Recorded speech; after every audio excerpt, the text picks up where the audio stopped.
The following is a presentation of the Golden Eagle Broadcast Network. Student-led, student-centered, student-serving. Welcome on into the Golden Eagle Broadcast Network. I'm your play-by-play commentator, Ian MacHendrie. Alongside me tonight is Carly Evans, and we will set it down to the third member of our crew, Jackson Gibbs, on the sideline. Jackson.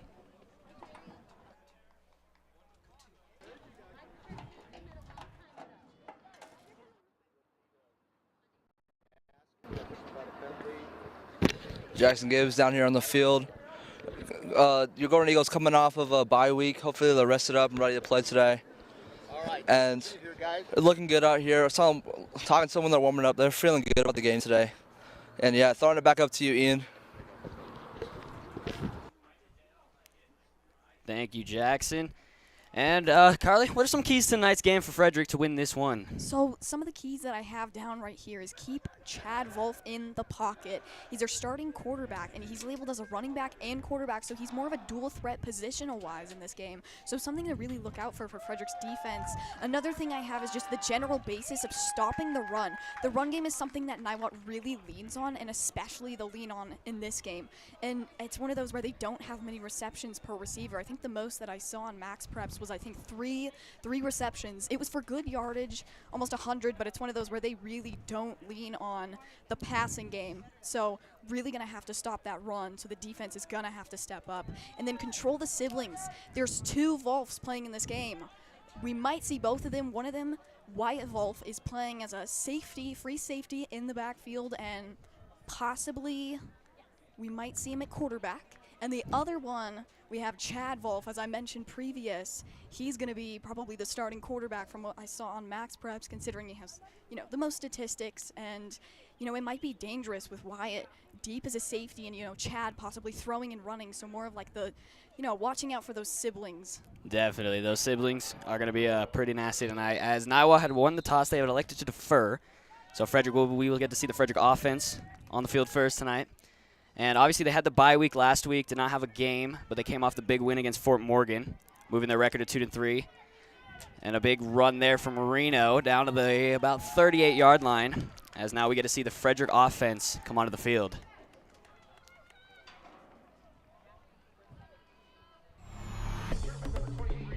Gavin Ishmael, 11th grade, position, OC, QB, right. Hunter. Tatum Sanders, senior, running back. Israel Palma, junior, wide receiver, safety.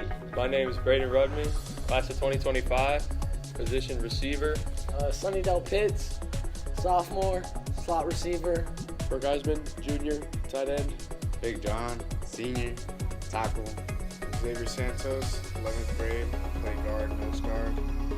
Bryson Monroy, I'm a junior, right tackle center. Rylan Zadel, 11th grade, center. Dominic Ramirez, freshman, guard. All right, and right there, as you did not really get to see, but Braden Rudman on the reception there. Looked like he bobbled it a little bit afterwards. Bobbled it on the sideline a little bit there. Gain of about 5. Frederick in the shotgun. 2 receivers, far side of your screen, 2 on the bottom. Gavin gets the snap, takes, looking, throws out of the backfield. There goes. And taken down to about midfield there at the 50-yard line. First down for the Frederick offense. Impressive cutback right there.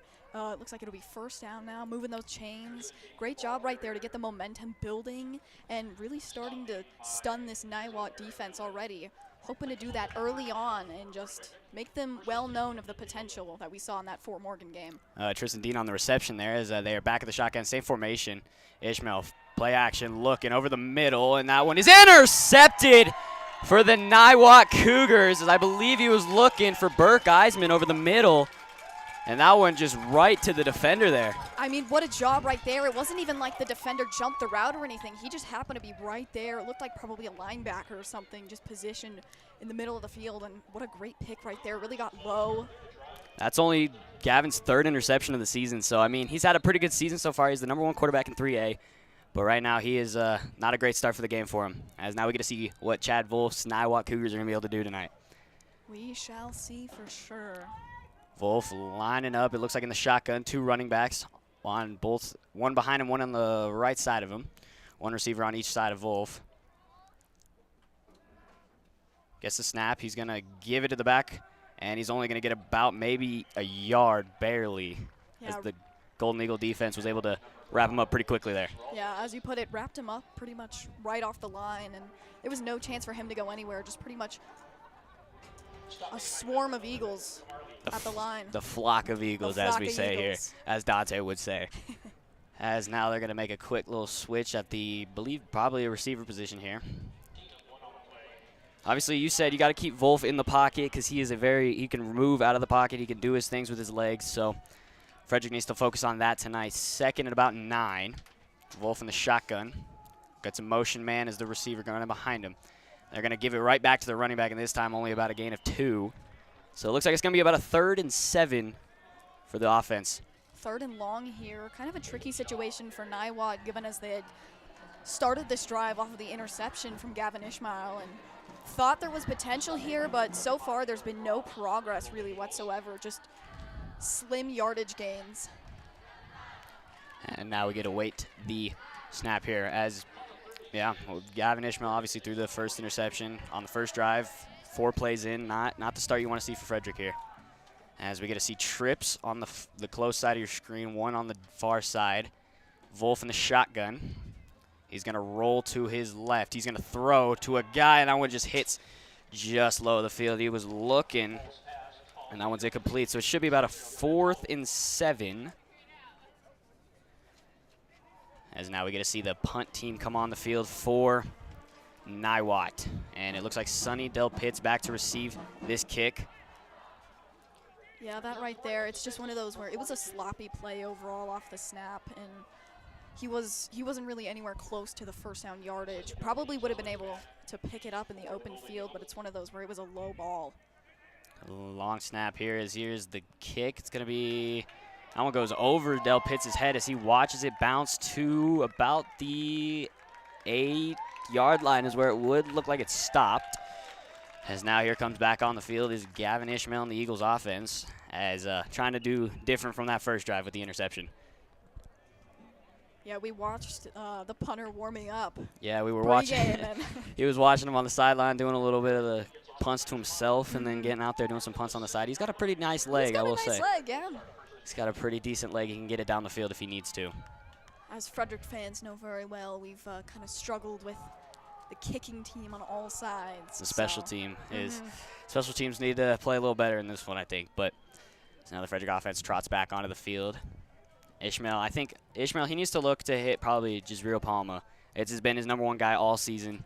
Jazreel's been able to make plays in the open field, get down the field, and score a lot of touchdowns. But right now it's right now they gotta do something on offense here. It's one of those, if you got Palma one-on-one, it's one of those he can pretty much, it's one of those, he can bull rush a receiver and just sidestep him. And once you get him in that open field, kind of like what you were saying, he's a dangerous threat. If you don't have safeties backed up, good luck stopping him. Frederick looked like they were in the bunch formation. Ishmael looking to throw over the middle for Del Pitts and just overthrown. Incomplete. It'll be a 2nd and 10. Almost there. It's one of those where he just overthrew it just a little bit. It was low and overthrown, and Del Pitts dove for that one, and still it was to no avail. Great effort there from Del Pitts as they are running back into the 2 receivers. Never mind. So Del Pitts is going to the far side. Trips on the right side of Ishmael, 1 on the far side. Now Del Pitts comes in and he plays. It's going to be a quick screen. He does not throw it to him. Other side, intercepted! And a touchdown for the Niwot Cougars. What? Oh my goodness. In the world happened?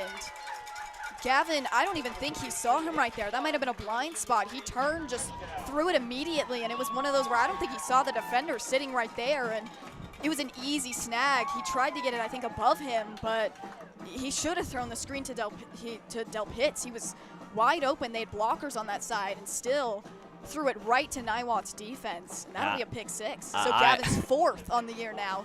2 of those resulting from this game already. Jeez, not great to start the game for Gavin Ishmael. I mean, he had Del Pitts in the flat, and he looked right at him. Then he switched, went to look. It looked like maybe Palma was on that side. And that time he just could not get it as here's the extra point attempt. It is up, and it is good. 7-0 Niwot. rough start for Gavin. Gavin, I think right now he just needs to sit back and take a breather. I think he's a little nervous right now. He needs a moment. And we will be right back on the Golden Eagle Broadcast Network. Do you want a reliable realtor who you can trust with your money and owning or renting a home? Then you can turn to Zadel Realty, and specifically Greg Zadel. Greg is a local realtor who helps people buy and sell both homes and investment properties. He has an extended knowledge of the market and is extremely involved in the community. Along with being a local realtor right here in Frederick, Greg Zadel is extremely experienced in his profession. Not only is he a broker, but also the owner of Zadel Realty, located in the Carbon Valley area since 1980, just over 42 years as of now. Make sure to watch for the Zadel real estate article in the Consumer Report. You don't want to miss it. You won't regret it when you rely on Zadel Realty.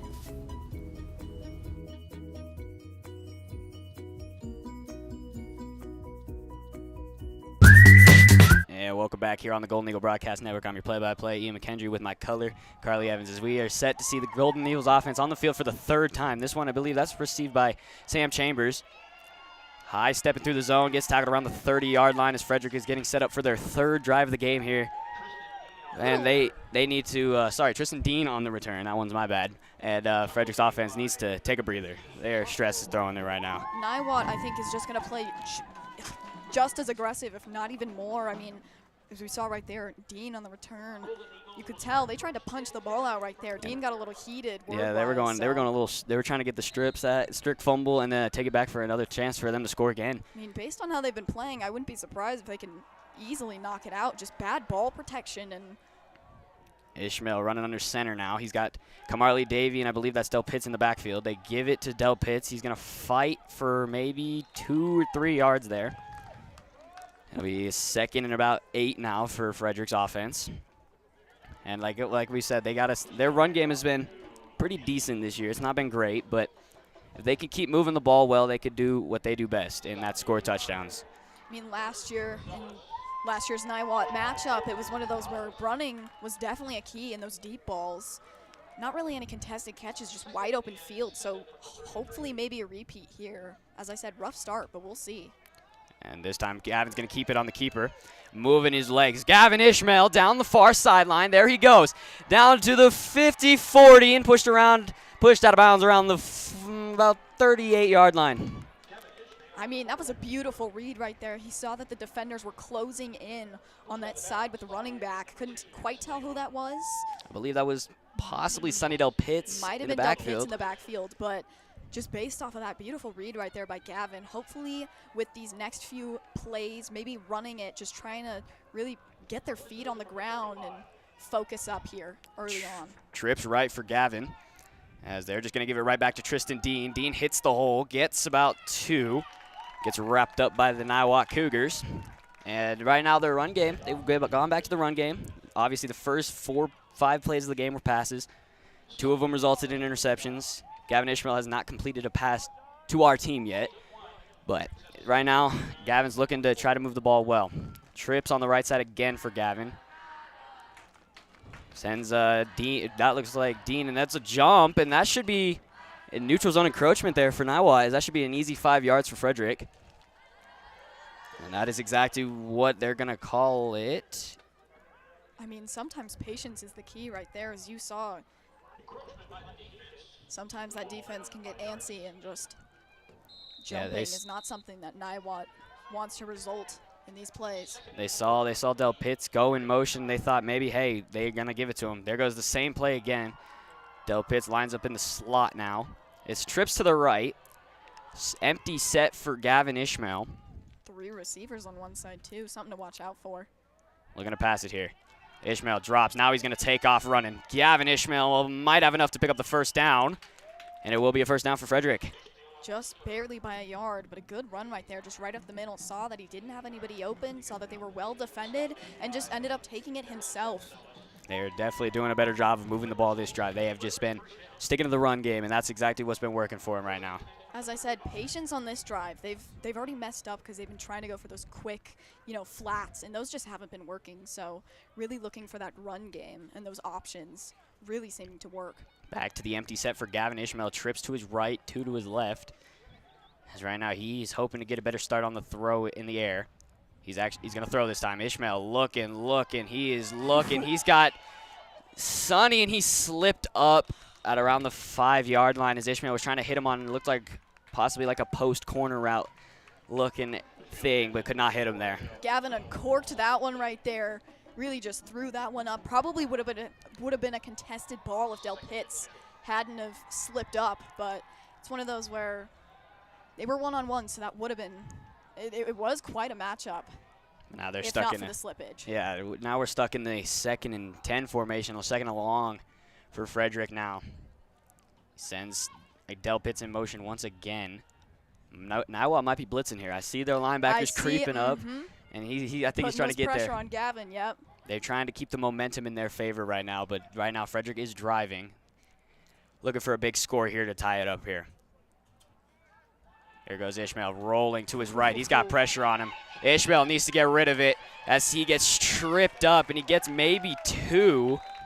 There is a flag down in the secondary, as this could possibly be a holding on Frederick. I think, looks like number 2 is really unhappy on Niwot's team. I think that was, looks like that was Paris Lee right there. Lee, looks like maybe he got tugging on the jersey or something.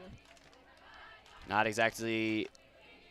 quite knowing what that flag was. The Niwot defense is playing very deep right now. Yep, holding. Holding on the offense, so they are probably going to decline that one, force them in a 3rd down and long situation. This drive has been, it's been a good drive, and then right here they've hit a little stoppage. They need to keep moving the ball well like they have been. Niwot's tactics, tackling-wise, is very interesting. You always hear coaches say go for the wrap-up, but something that you definitely see a lot during these ball games is they'll go for like the low ankle snag to try and trip them up, which it really isn't working as well as they intended unless you have like 4 or 5 bodies on top of your receiver. Yeah, so really something that they need to keep in mind. And not quite sure what the penalty flag there was. Is it 1st and 10? Ishmael airing it out for Del Pitts. Got it, a touchdown for Frederick. Beautiful back of the end zone right there. It was one of those where he saw the one-on-one matchup. He saw that the defender, he saw that quarterback was just beat right there, right off the get-go. And beautiful job just placing that right in the corner of the end zone. Sonny Del Pitts has got that speed for sure, and Gavin laid a pretty decent ball on him there, I will say. That's Gavin's first completed pass of the game is a touchdown. So Dylan Norwood on to kick the extra point. Not a bad first reception right there for Gavin. No, not at all. Norwood's kick is up, and it looks like it is good. 7-7 our score here in Longmont. As right now the Frederick defense needs to head onto the field and do their thing.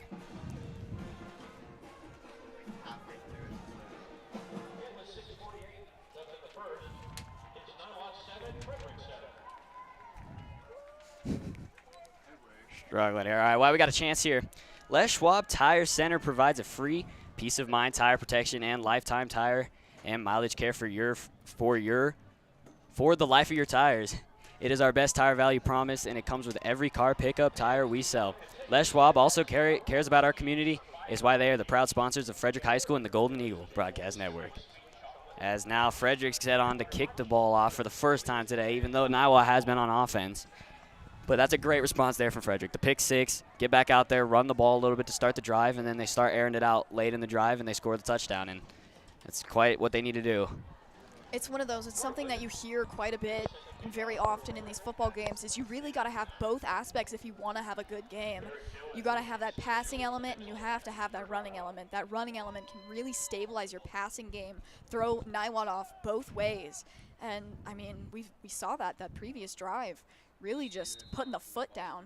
Yeah, they put their foot down and said, we're going to score a touchdown on this drive, and that is exactly what they did. As this kick is going to sail into the back of the end zone, as now we will get a chance to look at our Frederick Golden Eagle defense. MacHendrie, I'm a junior. I play safety. My name is Braden Rudman, class 2025, position safety. Nash Hodgkin, junior, corner. Kimberly Davey, senior, outside linebacker, running back. Reno DiGiswaldo, sophomore, safety. Austin Schaefer, junior, defensive end. Angel Venegas, senior, right guard. Josiah Martinez, grade, defensive end. Wesley Walker, junior, linebacker, let him fly. And we are back here after beating that Frederick defense. And obviously the defense stopped them pretty good after that first interception. They held them to a 3-and-out, and they had to punt away. So hopefully they're trying to repeat that again, as they have been backed up to about the 15-yard line for some reason. I don't know what's going on there, but ball on the 15-yard line for Niwot, as now Chad Volve in the shotgun. 2 running backs on his left and right, 2 receivers on the far side, 1 on the close side. Calls in the motion, that slot receiver. He's going to keep it himself. Chad Wolf is going to get wrapped up right at the line of scrimmage. Nowhere going that time for Frederick on that Frederick defense. That was a beautiful job right there. As we said, right off that line, there was no chance for him to go absolutely anywhere. A flock of Golden Eagles. As Dante would say. say. We're obviously missing Dante today. Yep. So. But, I mean, as I said, that flock really just at that line putting pressure on Chad Wolf. Those outside linebackers like Eric Ross and Wesley Walker and all those kind of guys have been all over the place this season for Frederick, as they have been pretty much dominant on the run defense so far. As now they got a tight receiver on the left side of Volve, 2 receivers at the higher screen, and 1 running back in the backfield. They call that man in motion. It's another play action. It's a pass. He throws right out of the flat to the tight end, and he's going to get it, take it up for a gain of about 4. Should be about a 3rd and 6 for Niwot now. Frederick is looking in a position where they could force another 3-and-out. Yeah, good job right there. I mean, it's one of those where 3rd and long puts a lot of pressure on Niwot's offense and a lot of pressure on Frederick's defense. Oh, definitely. They're pinning about a 3rd and 8 situation here, so they need to. They really have to, think this one through, and which they probably will end up passing it, considering this run has just been locked down. It's one of those where you want a one-on-one matchup. If you're Niwot, you want a one-on-one where you can easily just beat that defender. All right, now we have Wolf in the shotgun. He's going to give it off to the running back, and he's going to go nowhere. Wrapped up there by Tavin Haggerty, and absolutely nothing running on the field there, as it is a 4th and about 5. As they will send on the punter. What a job right there by Haggerty. As we said, they have not allowed this run game to even develop. It is early on, but I mean, if they keep this up throughout the game, good luck with any ground plays. Tavin saw the hole for the running back, and he just blew in there from the safety spot, making a beautiful play. As Frederick has resulted to the 1-man return team. I believe last week they had 2 back there. As that ball sails to the Frederick sideline, it's going to bounce, and they're just going to let it drop, and it's going to be about the 42, an unlucky backspin drop there for the Niwot punter. But the ball will be spotted about the 42-yard line for Frederick. Good field position for them. Great field position. For this job, yep. Now they're just going to look to hopefully move the ball down the field and put it in the back of the end zone again, like they did the first time. I mean, it's one of those, if Gavin can keep his cool like he did last drive, there's really nothing that can come in between him and that end zone. Yeah. It's just he really has to keep his calm in the pocket, and if there's pressure from the defense, if there's a blitz or something, it's one of those, he's good about getting out of those situations. He's a slippery quarterback, and that's something that I think the defense has kept in mind early on in this game, but he can escape these situations, but it's just keeping that cool and not throwing a risky ball. He's going to keep it himself this time. Gavin Ishmael down the middle. He has a hole. Gavin Ishmael is going to get wrapped up and pulled down around the 25-yard line. Gavin Ishmael on a big gain there, as he immediately tucked that one and took it right down the middle, and there was absolutely nobody in the vicinity of Gavin Ishmael that time. As I said, he's slippery. I mean, I said that the play before, and I'll say it now. He's a slippery quarterback to catch. And that really just proved it right there. It was right up the middle, and nobody really even touched him until he got in the open field. And that was probably 15, 20 yards after that. Great run. Great run view from Gavin. Tucked it, kept it himself, and just took it for the yards he needed. 2 receivers on the far side, 2 on the close side. Gavin's going to drop. The pressure's on him. Ishmael hit as he throws it. It's tipped in, intercepted again. Gavin Ishmael, his 3rd interception of the game. And Frederick. As I said, those unwanted risky balls where he just doesn't look and he doesn't think it through, those really are going to cost Frederick's offense. This is the 3rd, as you said, third interception of the game. He had 2 prior to this, and they've played, what, 5 games? Yeah, something like that. And so it's one of those where this is really not going in his favor, and he didn't keep his cool. Ishmael obviously did not read the defense. That safety one-on-one on the end there, and he just made a play. He tipped it, and, I mean, he just had to find his own tip at that point. But Niwot's offense has not been able to really move the ball, though, so we'll see what this Frederick defense can do here. As Chad Wolf, is that Wolf in the pocket? I believe that is. I can't really tell. And a flag is going to be flying. Either false start or a jump. It's going to be a false start. Oh, and the Niwot crowd is not happy below us. They did not like that call there. I really could not tell who jumped. It's one of those 50-50s where you got to really be in the trench to tell who jumps. Clearly, Niwot not happy with that call, though. And Niwot's looking either going to be taking a timeout here or something to just take a look at what they need to do. And when we get a chance here, are you ready to shape your community's destiny? Get involved with the local government by serving the Town of Frederick Youth Commission. If you are in grade 8 through 12 and live in the Carbon Valley area, you can join the team and make a difference. Get ready to advise town leaders, lead programs, collaborate on events, and be the voice for your generation. Apply at frederickco.gov/FYC. As Niwot's still in their little timeout here as they are trying to move that ball on offense. Obviously not going in their favor on offensive-wise. I mean, it's one of those where they've had easy opportunities to score. It hasn't been like 90-yard drives. It's been like 10, 15-yard drives. They've had some progress with moving this ball and moving the chains, but it's one of those where, as we said, Frederick's defense really does have them locked down. It's just Frederick's offense really has to stay calm, cool, and collected, and they really aren't in that pocket. No, they are just trying to move the ball well, and they have not had many chances. The 1st and 15 here after the false start penalty. Volv in the shotgun. Takes the snap. It was a little low. He's rolling far side. Has a check down man, and he will give it to him. And a wrap-up tackle there at about the original chain marker. So it should be about a 2nd and 9 now. So that's a good 6-yard play to start off the drive, get him moving. But now you got to face a 2nd and long against this Frederick defense.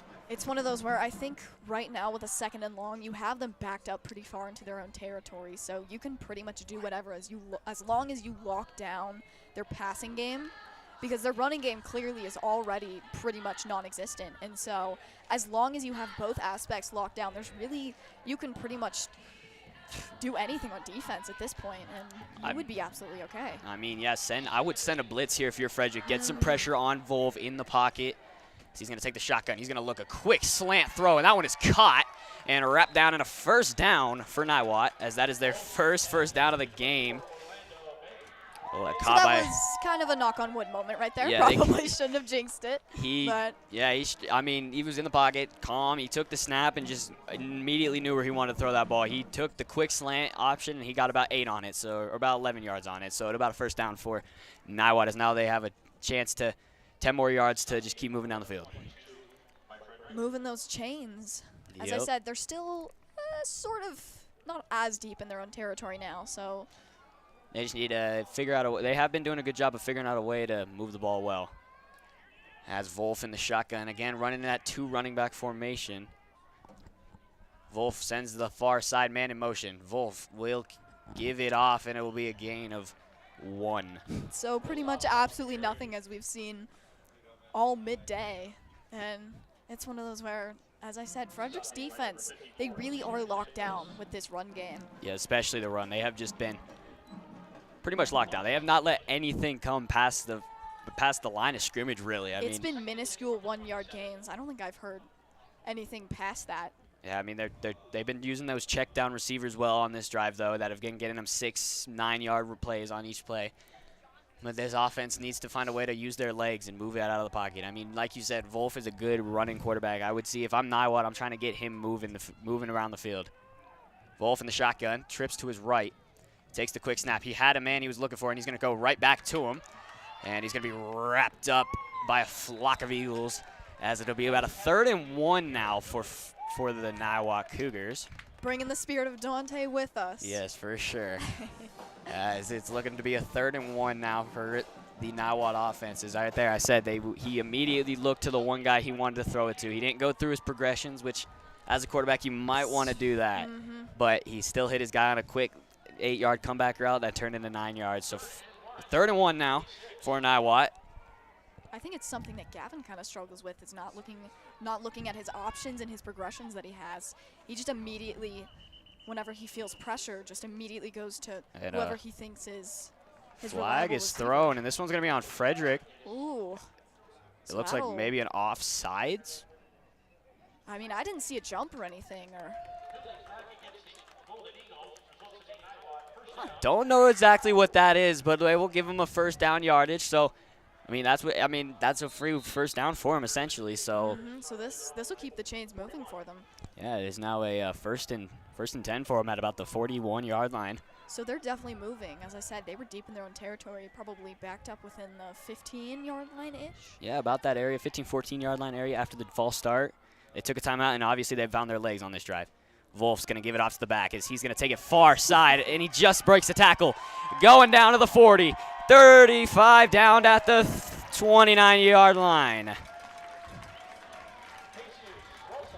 As it looks like that was number 5 on the carry. And if we could open the sheet here, we could see who actually got the carry. Jesus Rojas on the run. And a 1st down for him. That was their biggest run of the game so far, about probably like 15, 16 yards on the gain. Rosas, great gain right there. Beautiful job, just kind of a sweep almost. Broke a quick tackle in the right around that edge. Right around the edge, and it was basically just a sprint. And I really thought he was going to go all the way, but great job. Great job by the defense. Yep. Yeah, great job by the Eagles to force him out of bounds. Motion man coming across. Wolf's going to keep it himself. Chad Wolf is going to get absolutely obliterated after a gain of about 1. So now it'll be a 2nd and 9 for the Niwot Cougars. I mean, we haven't really seen anything deep ball-wise from Yeah, Niwot. I mean, it's really shallow passes, as you said, check downs. I've seen a few slants and some corner passes, but I mean, really besides that, haven't really seen any other plays. Yeah, I mean, Frederick's defense has been obviously playing really hard for them to get that ball down the field. So right now, Wolf in the shotgun, once again in that 2 running back formation, 1 receiver to his left and his right, tight end on the line. Wolf, play action, is going to give it right back, just give it to his running back, going to get about 3. So look at about a 3rd and 6 now for the Niwot offense. Sounds like that was Rosas on the carry. I like that name, Rosas. Rosas. And I mean, so that'll be a 3rd and, 6 yards. 3rd and 7 is what they have on this. Is it 3rd and 7? That's what they have on the scoreboard. 3rd and, no, they said, I don't know, we'll go 3rd and 7. Yeah, we'll go 3rd and 7. 3rd and 7. As now Niwot has just looking to go. I mean, if you got a kicker with a leg, you're in field goal position right here. But oh, yes, you are. We saw his leg earlier, so I mean, it's possible. But that's not their number 1 option right now. That's probably plan B in this situation. You got to go for it long. Yeah, Wolf's going to tuck it. He's looking over the middle, and this one's going to be incomplete. He had a guy, 2 DBs on him, though. I don't know if that was the right throw there. That was an interesting read. I mean, it's one of those, he almost pulled an Ishmael right there. Yeah. Where I hate to say it, but Ishmael really hasn't been looking for anybody else that's open. There were 2 other, I think he had his tight end open on the far side, and it was one of those where he just didn't even look. He immediately knew where he wanted to throw it, and there were 2 defenders in the middle of that field, so it easily could have been, tipped, picked. I mean, there's so many things that could have happened if it wasn't incomplete. I mean, that could have been a very ugly play for Niwot's offense. As now they're going to either try to make Frederick jump here or they're going to go for it. It's a 4th and 7, so. This is interesting. We'll see. I don't think they're really going to go for it. 2 receivers on both sides. Motion man coming across. Frederick's defense accordingly. Wolf's going to take off. He's going to throw, and it is incomplete. Almost intercepted on that far side. See, I mean, it's one of those, I really thought that they were going to try and feint that defense, and I really thought they were going to try and stop Frederick right there, and that was a questionable play call. Yeah, we'll be right back on the Golden Eagle Broadcast Network. Do you want a reliable realtor who you can trust with your money and owning or renting a home? Then you can turn to Zadel Realty, and specifically Greg Zadel.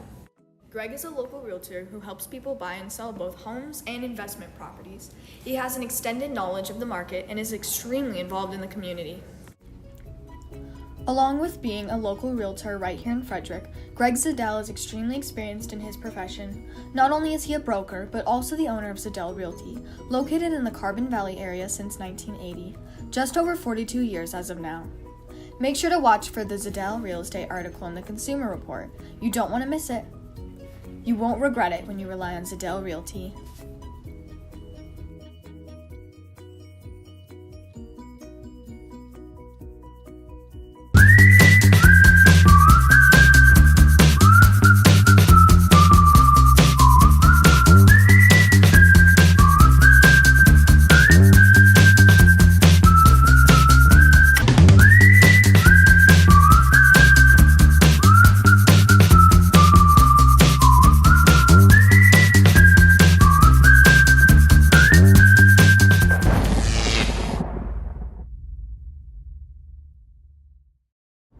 And we are back on the Golden Eagle Broadcast Network.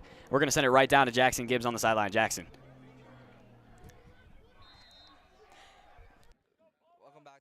We're in the second quarter. The score is tied 7-7. Niwot's leading in the turnovers 3-0, but they haven't been able to score on this. They scored on one pick six, but other than that, they've been giving the ball back to us. That was right behind me.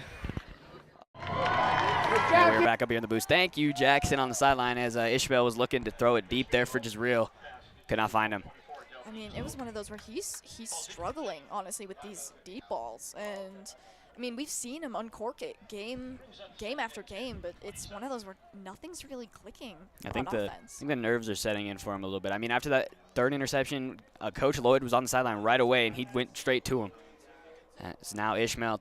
They're back in the two receivers on both sides. And this, shotgun goes over his head. Ishmael's got to pick it up. Ishmael almost didn't pick it up, and he didn't. Scrumble in the backfield, and we don't know who's got the ball.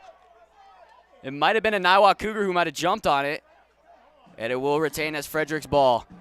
Oh, my goodness. I think it's one of those where our whole team is frazzled right now. Frederick is just not in a good place. I think mentally they're getting into their own heads. They are definitely. That was one of the worst snaps this season as that one went right over Ishmael's head. And I mean there right was no now, chance for him to even snag it from the air. It was way over his head. And I don't know what Ishmael was doing. Is he needed to jump on that ball instantly. He was waiting for it to do a little weird bounce. He should have fell on it as soon as it was out, but Ishmael, play action. He's going to keep it. Gavin Ishmael is going to get wrapped up pretty quickly around the 23-yard line. Looks like Frederick's offense was unhappy with a little bit of the aggression shown there by Niwot. 4th and long for Frederick, as I'm hoping their offense is not staying on the field right here. As that was honestly probably the worst I've seen drive-wise from the Golden Eagles. I mean, that was, you had a muffed snap. You had, I mean, almost an interception. A miscommunicated throw. And right now, Frederick needs to go back to the basics right now, I think. They need to focus on just moving the ball. So there's a B in here. And it's a blow. No! Touchdown, Niwot. On, I believe, was a blocked punt. Wasn't quite sure what happened there. I think the B inside the booth was trying to distract us from how bad Frederick would do on that. I mean, that was just... Did he get in the end zone is the question. I think he was maybe 2 yards, 3 yards shy, so it should be about a... Oh, man. I'm kind of glad that the B distracted me from that play. I mean... I'm guessing it was probably a bad snap or a fumble or something. As the viewers at home obviously got to see what it was. We did not. I believe he did get in, so they're sending out the PAT unit. As right now, all of Niwot's points have come from their defense. Which, I mean, that is an impressive feat in itself. I think both offenses haven't been able to find their traction and find their legs, but it's one of those that Frederick, this offense just cannot get anything going. And it's really showing on this previous drive. This PAT is absolutely drilled through the uprights. Oh, right now, Frederick got to go back to the basics. They got to go back to just simply the fundamentals. You gotta just. You got to go back to. You gotta just get completions at this point. You got to go back to youth football right here, getting the simple snaps, simple gains, and just moving the ball, and then start getting your rhythm back and start getting some deep ball throws from Gavin Ishmael. I mean, this is the worst the Frederick's offense has looked all season long. I mean, even in the homecoming game against Scottsbluff, who had obviously Sebastian Boyle, the D1 committed running back, and they still were putting up points against them. And I mean, right now, Frederick just needs to find their legs. They need to find their footing quick before Niwot gets all this momentum. I mean, Niwot has so much momentum right now at this point. That's 2 huge defensive plays, and the scoreboard might not show, this real deficit between how these 2 teams have been playing, but it's really showing in the actual game itself. Yeah, it is. It's not going good for Frederick right now. I mean, like you said, the scoreboard is definitely not showing what is going on in the game. I mean, that bye week might have messed with Frederick right there. They came off the bye week, and I mean, talking to players, they were saying, yeah, Niwot, this should be a good game. I mean, but like Niwot definitely coming out swinging first. That was an absolute beautiful of a kick, returned at about the 2. As I believe, there goes the speed of, I believe that's Colt Hoagie on the return, down to the 29-yard line as Frederick's offense will set up once again. As that was Hoagie on a beautiful return right there. Got them in, better field position than what they would have if they would have just left it. But yeah, definitely. This game is, for any Giants fans or Seahawks fans, it's kind of reminding me of the Seahawks and Giants game from this past. A lot of pressure on the quarterbacks, that is for sure. Yes. Yeah, but that was a mess of a game, and this one sort of similar result-wise. I mean, score was pretty similar at this time of the game for the Giants and Seahawks. Maybe Ishmael can finally get his legs moving this time, as it is a trips to the far side. Ishmael, play action. He's going to keep it himself. Gavin Ishmael's going to move. He's going lateral. He needs to go north and south, as he's going to get a gain of about 13. So he did get the first down, but he was going east and west. He needs to go north and south. Yeah, that was an interesting decision right there. I mean, it paid off on that play, but that's something that if someone were to wrap him up in the back, it's one of those where he wouldn't even see that coming, and that could have easily been bad ball protection. Thankfully, it did pay off, but that's something that he really has to keep in mind, is he doesn't have eyes on the back of his head, and that could have easily been bad as he's like sidestepping his way. Yeah, that's one of those things where it's better to take the 6 yards than try to extend it and lose 2-4 yards after you gained about 6. You don't want to lose those gain yardages. Ishmael in the shotgun, looking, quick throw. This time they hit, I believe that's Del Pitts on the far side. Gonna get about 5. Should be a good 2nd and 5. There's that screen pass that we saw earlier. This time he hits Del Pitts this time, but haven't really seen any receptions from Del Pitts except for that one touchdown. I mean, we haven't even heard Palma's name, like, really at all. Palma, I really haven't seen him in the game much so far today. I mean, he's been in here a couple times, but right now I see Rudman on the far side with Burke on your close side of your screen, but I mean, nothing really. Ishmael looking right out of the backfield. There goes Kamarley Davis, and he didn't catch it.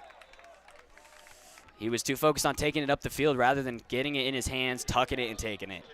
Kamarley, it was one of those where you saw him look behind as that pass was coming. He thought he knew exactly where the placement of it was going to be, so he looked the complete opposite direction. He looked upfield instead of whenever he should have been looking at the ball. That's something that I think some players struggle with. I've seen that even watching professional football. It's one of those where you've got to keep your eye on that ball until it is directly into your hands and you have it secured. Especially, and like right now, Frederick needs to get that gain. That would have been at least 3 yards, set him up for about a 3rd and 2.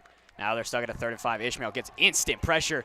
He's moving through the pocket, throws a quick check down to Burke Eisman, and he was pulled down maybe a yard shy. That was close, though. It's either going to be a 4th and 1 or 4th and inches, and if I'm Frederick here, I'm going for it. I'm running the Jalen Hurts special QB sneak as the B has somehow found a way back into the booth. This B is angry. Obviously a Niwot fan trying to sabotage us. I know. Sending the Bs after us. Oh, they gave him the 1st down yardage. That was surprising. I did not see that coming. I saw maybe a yard shy for Burke, but this time. I mean, it could have been inches. Yeah. Ishmael in the shotgun. Once again, they're in that stack formation. Ishmael, quick throw, high ball to Del Pitts. He's going to get about 2. I mean, they're back to that screenplay. I mean, it's smart right now. It's one of those where none of those deep balls, except for that one touchdown where Del Pitts was just wide open in the corner of the end zone, there hasn't really been anything that's been open. And it's one of those where some of those risky throws have just been due and the result of these deep balls. I mean, definitely, as you have the trips left. One receiver on the far side, I believe that's Ian Buffington in the shotgun. Empty set for Ishmael. Pressure is immediately on him. Ishmael looking downfield for Pitts. It is incomplete. He thought he had it, and then it just came right out of his hands. Oh, that's tough right there. he thought he had that secured, and you saw it just pop right out once it hit the pylon. It's one of those where he definitely was not a fan of dropping that. You saw as soon as he stood up, a little bit of anger in those fists. I think this Frederick offense needs to take a breather. They are very. I mean, it's already 3rd and long. It's 3rd and 8 now, as they are getting up after plays and big missed plays, and they are losing their minds out there. They need to calm down and make a play. Ishmael's going to keep it. Gavin Ishmael following his blockers. Gavin Ishmael is going to get the first down as a gain of about 12 or 13 there, as that one, he got hit kind of high there, but. No flag, though, so no must flag. have not been high enough. Yeah, I mean, he did try. I think he did go down, too.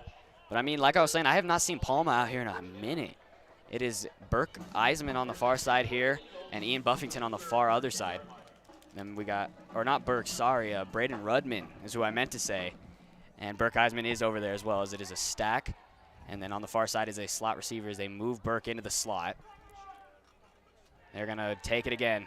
Ishmael looking down the field. He's airing it out for Del Pitts. It is incomplete as that one hit the corner's arm, as that one almost got there. I mean, that was a beautifully placed ball. I mean, he couldn't have placed that better. That was nothing against Ishmael right there. I think he kept his cool. There was pressure, but it was one of those where that O-line really held that time. And I think that's what they need going forward is the O-line really has to step up. Because, I mean, we've seen blitzes where they've just been right off the jump. They've been right in Gavin Ishmael's face. They've been in the backfield a lot tonight, that is for sure. And so it's one of those where I think as long as this O-line holds, that was a beautiful ball right there. That was just bumped. It was a great ball. I think Del Pitts was in the slot, so he ran a little straight, and then he went straight down the field, and Ishmael tried to hit him. Ishmael pumps. Now he throws, and this one a little short, and that's going to just hit the ground. Looking, I believe, for that one was to Palma that time. Just a little short on it on the little comeback route. Now they're forcing a 3rd down and 10 situation. situation. I'm pretty sure that would have been Palma's first reception of the game. I think that's his first target of the game. I think so. I don't think he's been targeted at all. But then again, as you said earlier, I haven't really heard his name at all this game. Yeah, I mean, he's been looked at for sure, but has not been getting the ball. As this will be a 3rd and long. I mean, they like that quarterback keeper. Ishmael's been picking up big gains on it. I mean, right here would not be a bad time to give it to him one more time. As I said, if you have blockers in front, that could be an easy first down. Take the yardage you can get. Trips on the left side. One on the far side. Ishmael in the shotgun. Play action. Pressure's already in the backfield. Ishmael one-on-one for Palma. It is. Did he catch it? Did he catch it? It's a fight for it. Who has it? I think Palma comes up thinking he caught it, and he did. Or no, he didn't. It is intercepted. There's no Oh, my way. goodness. That was, I mean, the whole pass complete. They're saying. What is going on here? They're saying it's complete. They're saying it's complete now. They're saying, I think it's down at the 1 yard line. Down at the 2, it seems. I think Palma got the head tap there. I think he got the reception. They're going to give it to him. And that was one of the best catches I've seen all day, for sure. Contested ball right there, without a doubt. 50-50. Going to give it to Davey. Kamarly Davey is in as he swoops into the end zone for the touchdown. Kamarly Davey with his first rushing touchdown of the game so far, is obviously the big body. Give it to him, let him run it in. I mean, this has been kind of a wonky drive. I mean, the whole thing was just, there was momentum that was gained, and then it was one of those where I think all of Niwot, along, listening to these parents, even the really announcer thought they picked it. They really thought that it was intercepted, and that was a beautiful job right there by Palma with that contested ball. It was a one-on-one easily, as you said, 50-50. Could have gone either way. Norwood's kick is absolutely through the uprights and good. As right now, Frederick ties the game back up at 14, as right now they are looking to make some more plays on the defensive side. As we get a chance here, if you're looking to buy or sell a home, Greg Zadel at Zadel Realty is your community-centered go-to person. Greg is a local realtor and broker who's been selling homes in the Carbon Valley area since 1980. He's an active supporter of our community, FHS, and a proud partner of the Golden Eagle Broadcast Network. If you need a realtor with deep knowledge of the market, Greg Zadel is a great choice. Watch for his monthly real estate articles in the Consumer Report, or email him at greg@zadelrealty.com. Greg Zadel and Zadel Realty, your community-centered retailer. As you will be talking to Greg later at halftime. Oh, yes, I will. Looking forward to that. I've talked to him before. Real nice guy. never met him yet, but I mean, he's a It's great. okay. Your opportunity will come. He's a great sponsor here at Frederick. We love Greg Zadel. As right now they're set up to kick the kickoff. I lost my wording there for a second. As right now Frederick brings it back with a beautiful catch from Jezreel Palma. That one, I don't know who had it. I thought he had it, then he didn't have it, and then it went down with it. Both players had the hands on the ball, and then he comes up saying the interception. Didn't quite know what the referee was signaling with the hand on his head. Yeah, I mean, it really could have gone either way. I still think so, but Is this they gave one it to him. going to be returned at about the 1? He's got a huge hole on that left side. 2 players pancaking Dylan Norwood at midfield. Or is that, no, that is Sonny Del Pitts. Or no, that is not Del Pitts either. I think that's, I want to say, I don't know, number 20. Looks like that is number Marcus 20, Salmeron. We love Marcus. Sophomore. That time he got pancaked by two big guys there. Lots of sophomores I'm seeing getting playing time, which is amazing. Yeah, I mean, As most you of said, you mentioned them. Eric. Eric Ross. Definitely one of those guys. Eddie Riley, another sophomore. Sonny, Reno. All these sophomores getting their chances out here tonight. And, I mean, they have been doing it all season. So, I mean, they must be good enough to be there. And Colt. Can't forget about Colt. Yep. And motion man coming across behind him as he's going to throw quick. Pressure was on one-on-one against Hoagie, and that one is overthrown. And they're going to throw a flag. Oof. I think a quick little jersey tug. They're going to get him for the hold there. They're going to call holding. That was not a great play there from Hoagie as he needed to get his hand off his jersey. It's one of those where I think he tried to stay on him and tried to look at the ball at the same time, and I think it was, as you put it, a little bit of jersey tug, yeah. Yep.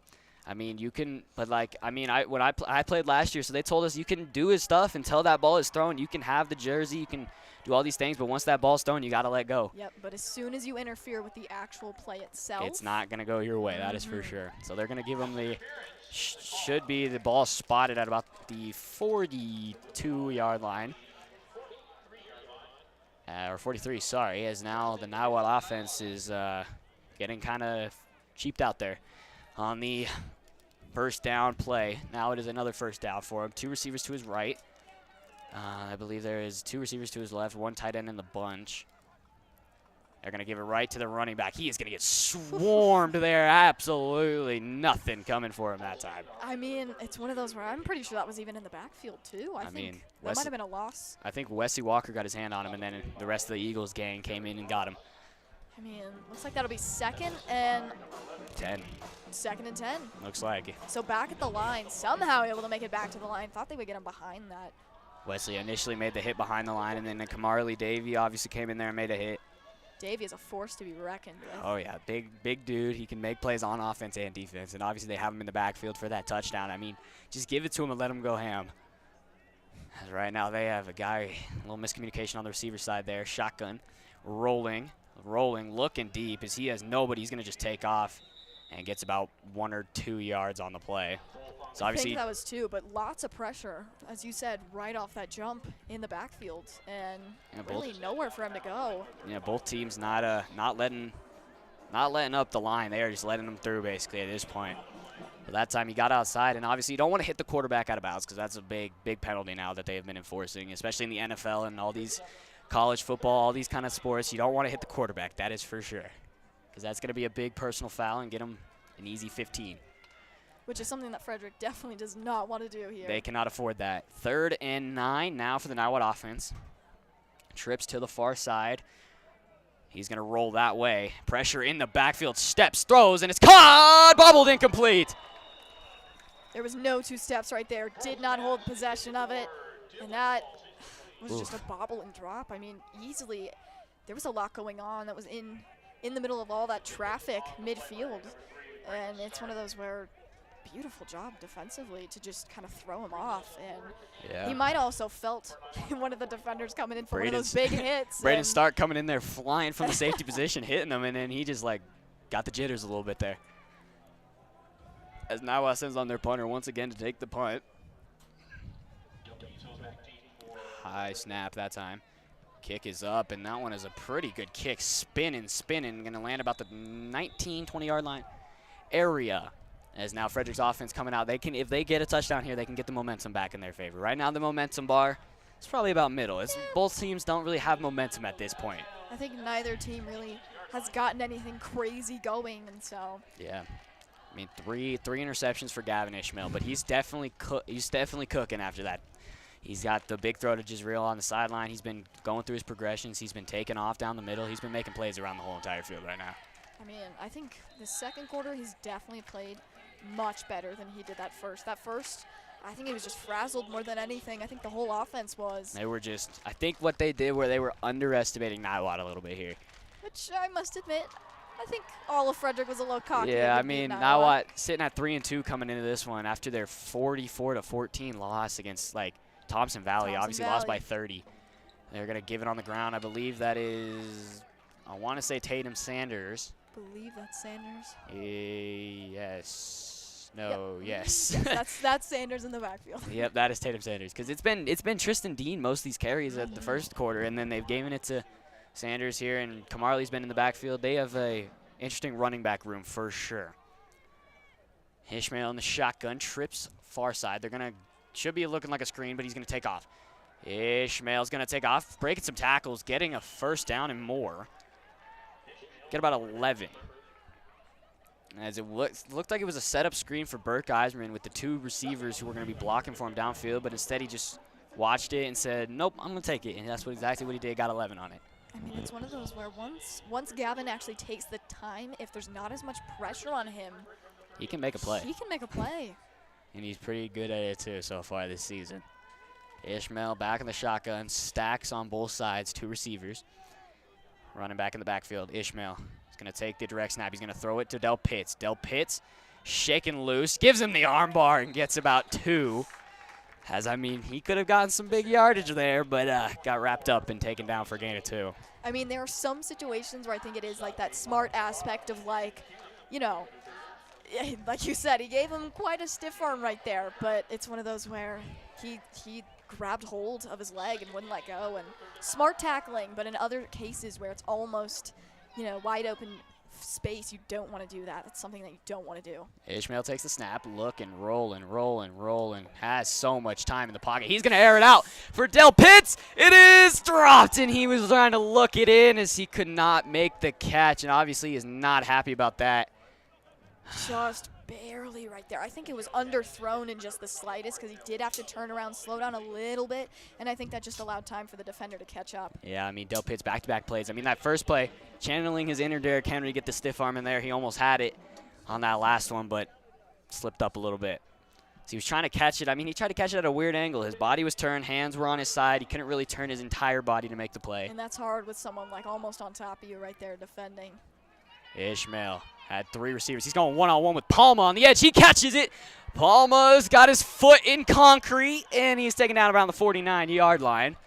As he was just trying to get his foot out of the receiver, the DB's hands there, and he was not letting go of that foot. That is for sure.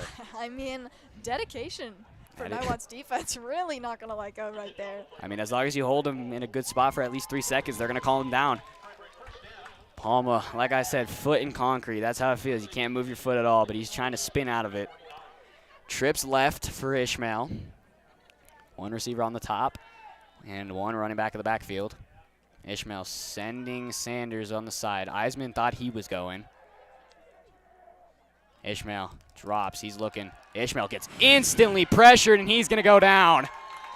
Sacked back at the 45-yard line, loss of about 6. And I think that'll go down as the first sack of the game. And yeah. I think Niwot's looking to, you know, have more as this our B friend's back again.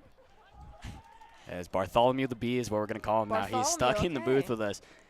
As now they are stuck at a 2nd and 16, 14, something like that. But obviously not ideal if you are Frederick in that situation there. And you don't want to do anything risky, as we've seen. They've seen those 50-50 jump balls right here. Right now I'm trying to give it to him low. Ishmael, pressure is on him again, but this time he's going to take it. Ishmael is still moving. Going to get about +2 from the original line of scrimmage, so a gain of about 8. So about half of what they needed. Yeah, so now it's about a 3rd and 8, sorry. Oof, third down, big third down right here. I mean, last 3rd and 10, 3rd and 8, we saw the big 50-50 ball to Palma. Might go there again. As they've got this Niwot DB kind of rattled right now. Frederick a little looking at the sideline, trying to get the play called down. Two slot receivers on both sides of the field. Far receivers on both. Kamarly Davey in the backfield. Ishmael takes the snap. He's looking. He throws. Eisman on the reception. Not Eisman, sorry. Rudman on the reception. I keep getting them two mixed up.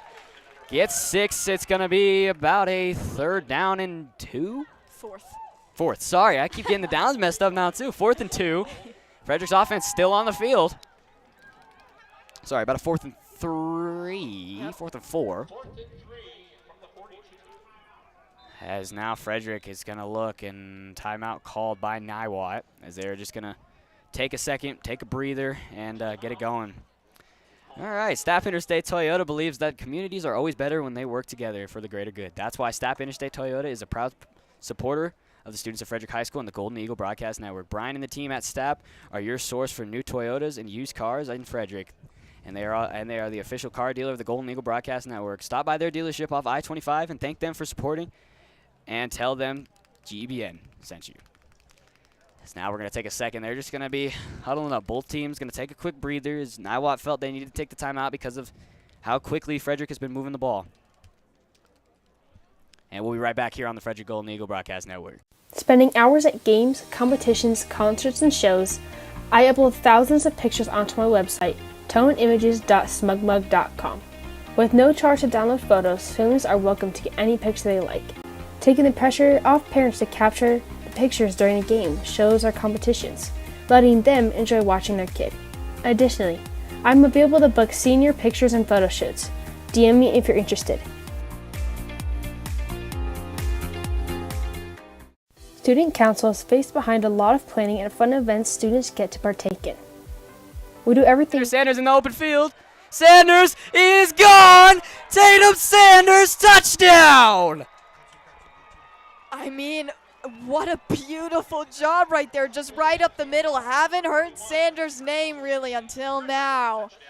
And what a statement right there. I mean, coming right out of that break. I mean, we got cut off a little bit there. I started the play and then see Tatum take it, and he just kicks it outside, and he's gone. Nobody is going to get near him. Nobody's going to catch Tatum Sanders. As now Frederick has the lead for the first time today. Sorry. It is 2 p.m. Feels later, though. It does feel later. Norwood on to take the PAT. And this one is up, and it is good. Dylan Norwood gives Frederick a 7-point lead. As now Frederick has the lead for the first time tonight, and that was a well-put-together drive. That was a beautiful drive, and it was a fast drive, too. I mean, Frederick, right out of that first, the punt, they came down and just made plays instantly. One after another as Frederick and Niwot, both teams huddling up, waiting to get the special teams on the field and make some stuffs happen. Make some stuff happen for sure. Like you said, last year when Frederick and Niwot met, the run game for Frederick was beautiful. I mean, obviously they had River Lake and Cruz Zamudio at the time, but right now both of those guys off to college. Thanks for the time, guys. And obviously they kind of keep that going with Tatum Sanders, Cheeston Dean, and even with Kamarly in the backfield. Yeah, I mean, Kamarly's got some speed if you get him in the open field. That is a big man coming at you, too. I don't know if you want to try to hit that in the big open field. And but Tatum Sanders that time, right, got to the second level, because there's really 3 levels on the defense. They've got the D line, which is about the first level, second line, linebackers, first corners, and then you got your safeties. Then you got the secondary, and then he made it straight to the 3rd level in probably like 3 seconds and took it, and he was gone. Both safeties tried to hit him in a Oreo kind of hit, and then blew right past him. An onside kick there for Frederick. As he's got a hole, as he almost took that one, wrapped up by a flock of Eagles at the middle of the field, as he might have taken that one down the sideline if Del Pitts did not get a hit. Yeah, it's one of those where he was kind of tiptoeing along that side and easily could have just taken that. Yeah, I mean, they were trying to, I think Frederick's trying to keep the momentum in their favor, trying to hit a Sean Payton Broncos onside kick first play of the season. But this time it does not work out in their favor. As right now, Niwot's got about 2 minutes to move this ball well. As right now, their offense has been pretty stuck. They've been stuck in the mud. They haven't been able to really move the ball well. And the shotgun. Call is in motion once again. Drops. Wolf looking one-on-one against Cole Hoagie. Incomplete. Great defense from Cole Hoagie. As he almost had a pick, but he almost got caught over top of him. That could have been either way. It could have been bad. I mean, it's one of those where he learned from his previous mistakes last play where, you know, they went to him whenever they were one-on-one, and thankfully this time he didn't get any calls for tugging. Did not tug him. This time he just kept his ground, did not let anything. Quick little back pedal, turns his body and watches him. Watching the quarterback's eyes, making sure that nothing goes over his head. And he went up for that one too. He both did. Kind of a bunch formation looking for Niwot as the quarterback, Wolf, has to command his running backs to know what they're doing. They're going to give it to the running back. They're going to get about 2 on the gain. Still really nothing. 3rd and 8, and now if Frederick possibly can get the ball back here with plenty of time to do something. I mean, there's 2:20 on the clock. So, I mean, it's going to be interesting. About 2:16-ish on the clock, as right now Frederick needing to do some defense. I mean, their defense has been pretty locked down today. 2 minutes remaining in this first half. As right now, Frederick's defense has been pretty locked down against Wolf here. Wolf trips on his left side. He calls one in motion. They're trying to go hurry up to get Frederick off guard. He's going to throw. He's got a man. It's going to be incomplete, almost interception. Oh, that was the closest thing I've ever seen to a pick. I mean, there was so much commitment on that. It was going to go down either way, but it's one of those he really wanted it to go down with him. I think that's Ian Buffington on the play. That one just slipped right through the fingertips. I mean, what a job, though, commitment-wise, and really sticking with it, seeing that there was no way that any Niwot person was close to it. And I mean, he was looking for the deep out route was what I was seeing, but I don't know if that's quite what he was trying to hit. As the punt team is back onto the field. High snap. Punt goes up. Oh, he's going to get drilled, and that is going to be a penalty. Kamarley Davey with no regard. He took him, and then that one on the other side. It's too much commotion going on the field right now. Looks like there might be 2 flags on the field. 2 flags. Well, maybe not. Just one in the backfield as the kicker walking off limping as he took a shot by Kamarley. That was quite a shot. I mean, it's one of those where I've seen this before. You gotta be aware of once that ball's out, it's out. You cannot hit him there. You can't touch the. You really can't touch the punter at that point. You can't touch the kicker at all. And I mean, you see those on field goals and PATs where the guy's coming off the edge and he just absolutely lights out the kicker, and you can't do that. You can't do it with the holder either on PATs and kickoff and field goals, but that's going to set Frederick back as they had a great drive stop, and now they're going to get an easy 15 off the personal foul. I have not seen a roughing the kicker, though, really at all this season. As now the offense of Niwot heads back on the field. Chad Wolf in the shotgun. 2 receivers on both sides. 1 running back in the backfield. Running back flipping sides there. As Niwot, I've seen, they've come out of the snap and they've had a little bit of miscommunication. Yeah, they've kind of struggled with that. Motion man coming, pressure on him. He's going to throw a quick one. This one tipped and incomplete. Coverage there, I believe that is Tavin Haggerty, who had the interception earlier. I mean, their defense is really playing beautifully. I mean, Frederick really is stepping up defensively with this passing game now. As I said, you know, you saw previously, I mean, throughout this whole entire game so far, this whole first half, they've locked down the run game, and they're hoping, and they're doing a pretty darn good job here with this passing game, too. Yeah, definitely. I mean, I'm not quite sure if Tavin had an intersection there. I just threw that out there. I don't remember if he did, but he's been all over the field today too, for sure, as it is now a 2nd down and long for the Niwot offense. In the shotgun, he's going to give it to the back. He's going to take it, and he's going to be pulled down. He got to about to the 2nd level and got pulled down around the 30. So it should be about a gain of 4. So now a 3rd down situation for Niwot as they're looking at a 3rd and 6. About, 3rd and 6. We'll just say 3rd and 6.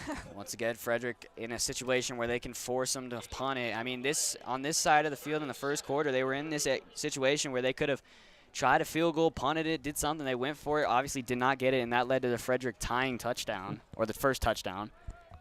And right now, Frederick, his defense looking. They're in that trips formation on that far side. He calls motion man in motion once again.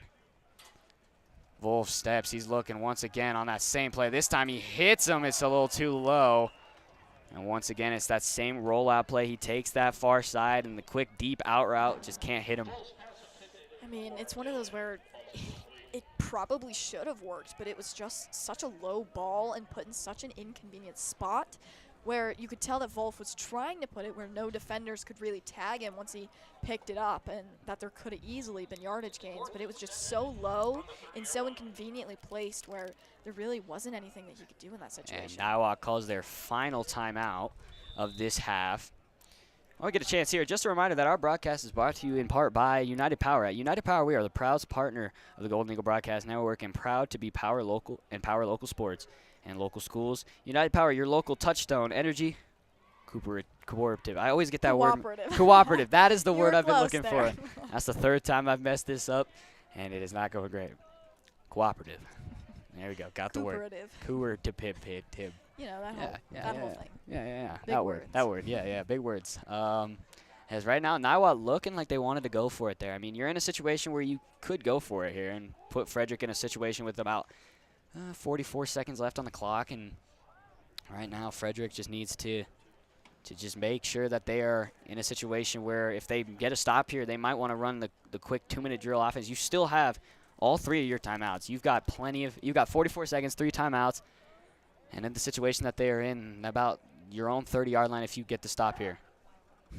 Right now for Niwot, their offense is still on the field as right now maybe they're just going to try to catch Frederick off guard, get him to jump. 4th down now. There's no way they're going for this one. They definitely are. Wolf's just going to give it. They are trying to run the clock. He might get the first down. He looked to be maybe a yard shy. Refs are signaling first down, and they're going to give it to him, but they got to go quick. I really thought that knee would be down way before. I don't know. The clock has stopped. I think Frederick called a timeout. No. Clock should be going. Yep, there it goes. And clock's still moving. I'm pretty sure clock should be running at this time. 39 seconds as Niwot's offense getting some too many men on the field right now, so they're trying to get some players off. 28 seconds on the clock. Motion man is coming in motion once again. There he goes, a quick play action pass. He's so much pressure on him, and he's going to get wrapped up by a flock of Eagles in the backfield, and that's going to be a sack, about a loss of 7. I think that was like 7. Yeah. 7 As yards. the coach is screaming, hurry up. We got to move. We got to move. Time. They're going to spike it as he kind of just put it against the ground. 4 seconds on the clock. There's a flag. This could be intentional. I don't know. What is this flag going to be? Maybe grounding? No. Shouldn't be intentional grounding. What is this flag? I mean, that play was Very so short, anything could have happened. You could have had somebody false offside. start, offside. Too many men on the field. It was illegal shift, maybe? I don't know. It's going to give them a... They're going to back them up. Yep, legal shift, backing them up. 5 yards. So 4 seconds left on this clock. No time to really do anything. I mean, it's a Hail Mary situation right here. You're just going to have to throw up a bomb and just hope somebody comes down with it. I mean, there's no way you can kick it here. Yeah, they're going to go for the field goal. Oh, my goodness. All right. Well, Frederick is not in a situation where they think they can return this. They dropped Tavin back. We saw the Nebraska team drill like almost a 60-yarder, so we've seen crazier. Timeout called by Frederick. Maybe trying to ice the kicker. Oh, they're trying here. to count too many men, possibly? Yep. That was. There's so many flags being thrown on the field. They're going to call it too many men on Niwot. That's going to back him up even further. So now you. Are you going to kick it? Might as well try it. See what the kid's got in his leg. I think you'd have a better chance going for a Hail Mary at this point in time. I mean, because this gives him a possibility to return it. Because the ball's marked at about the 40-yard line. You got to count the 10 yards in the end zone. Whew. You got to count 10 yards in the end zone. You got to count about 7 yards where the holder is. This is about a 57-yard field goal right here. So pretty much as crazy as we saw. This is pretty much the Nebraska team. This kick is up, and it's going to should be returned as they have a chance to return this back. Oh, they're not going to let him return it. As what? It's not like the clock would have been a problem. They're just going to say maybe because he received it in the end zone, they weren't going to let him do it. I don't know what's going on there. I'm not sure if I agree with that call. Then again, and now we're going to can't really do anything about him. But we're going to try to catch Jackson on the sideline with Coach Loyd. Jackson, when we get a chance here. Frederick, 21, Niwot 14. So we'll send it down to the sideline. Hopefully here with Jackson. Any minute now. A little miscommunication here, sorry. We're The refs are talking to.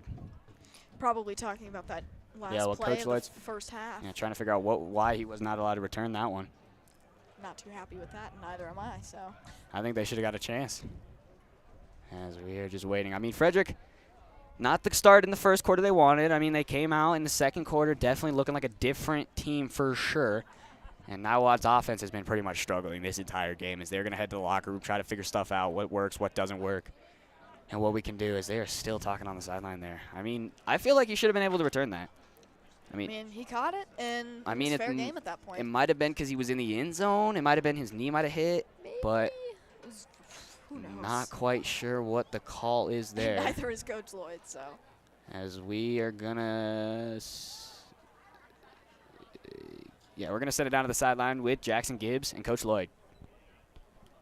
No, not yet exactly. And we're just going to be here, up here in the booth and just chilling. And, Frederick obviously took the lead, tied it up 14-14, and then get the big touchdown, take the lead. And right now they're doing it. As now we will send it down to the sideline with Jackson Gibbs. Jackson? Coach, you're up 21-14 in the first half. How do you think your guys are doing? We've made way too many mistakes on offense. Hopefully if we eliminate the mistakes on offense, we'll be better. Yeah, so before we grabbed you for the interview, what was that conversation you were having with the coaches and the ref? I'm just trying to understand the last penalty. I just felt like the clock should have kept running there, but I got an explanation. We're all good. Okay, thank you, Coach. Right, thank you, guys. Going back up to you, Ian. Hi, I'm Brian Stapp, dealer principal at Stapp Interstate Toyota. Wanted to thank you very much for visiting our website and supporting our dealership. A little bit about us. My father and grandfather opened up our dealership in 1974 in Longmont, Colorado, right there on Main Street. And now we're located on I-25 in Frederick, Colorado. We moved out here in 2007 and opened up the first Image 2 dealership in the state of Colorado, something we're very proud of. And more than anything, it kind of was a nice little place mark in our dealership's history over the last 46 years about taking the next step and embracing what Colorado is becoming, quite frankly. We're very proud of our history. A couple things that we'd like to point out that I think is very unique in the industry is that we only have one person who will help you if you come in to buy a car. And it's not because we don't have multiple people say hello, they all will. But we think that the relationship is far more important than anything else. Transactions don't allow businesses to stay in business as long as we have, but relationships truly do. So from the second you walk in, one individual would greet you. They would show you all the vehicles we have to offer. They'd present your numbers to you, help you find creative solutions to get the car that you want at a price you're comfortable with. They'd also talk about extra options such as extended service contracts or prepaid maintenance and things that you'd like to put in your monthly payment that would make it a little bit easier so you're not surprised throughout the ownership process. They'd go over all your accessories, all of your vehicle presentation, and they'd be the same person who would shake your hand as you go out the door. So again, that relationship is incredibly important to us. So when you're in, make sure and ask for myself. I'd love to say hello. My brother Clint, my dad Art, my mom Debbie pops around from time to time as well too. So it really is a family business. We'd love to have you become part of our family. Thank you. In Frederick, we believe in rolling up our sleeves, not just for ourselves, but for each other. We believe in playing outside until the stars flicker on and protecting the hallowed ground of childhood. We believe in a lifelong commitment to actions as good as our intentions. We believe in the power of our voices and the obligation of our hearts to form a strong foundation. We believe we are onto something that's worth all we can give it. Here, the life we dream of is ours to create. I think the future is bright for Frederick. I think we understand our identity and who we are, and we don't want to lose that. The town is really built on the community of people and how everyone almost treats people like family.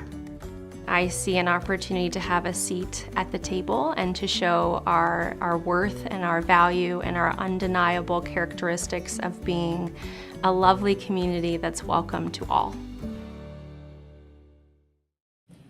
Hi, I'm Kendra Badge-Carr with Remax Nexus. I've been serving Carbon Valley for 6 years, and what I love most about this area is the small town feel with all of our great local businesses and community events.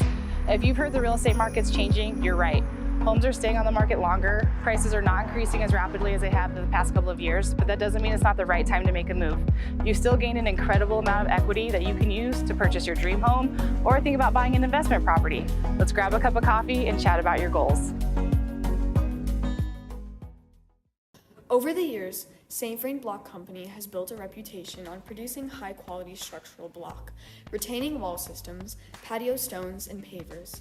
We routinely submit our block for testing to ensure that our products meet and exceed the ASTM specifications. Our products can only be as quality and consistent as the raw materials we use to manufacture them. That is why we constantly ensure we buy our aggregates, cement, admixtures, and color from top quality producers. With a legacy of over 36 years, JHL Constructors is a fully integrated Colorado-based and Colorado-focused construction firm. From infrastructure to vertical building, our success is built on long-lasting relationships with our clients, design teams, subcontractors, and our Colorado community. To us, building Colorado's future means more than improving the built environment. It is our genuine commitment to give back to the communities, do the right thing, always, and collaborate on impactful projects. Like building top-tier educational facilities for the next generation. That's why we are a proud supporting partner of Frederick High School, home of the Golden Eagles.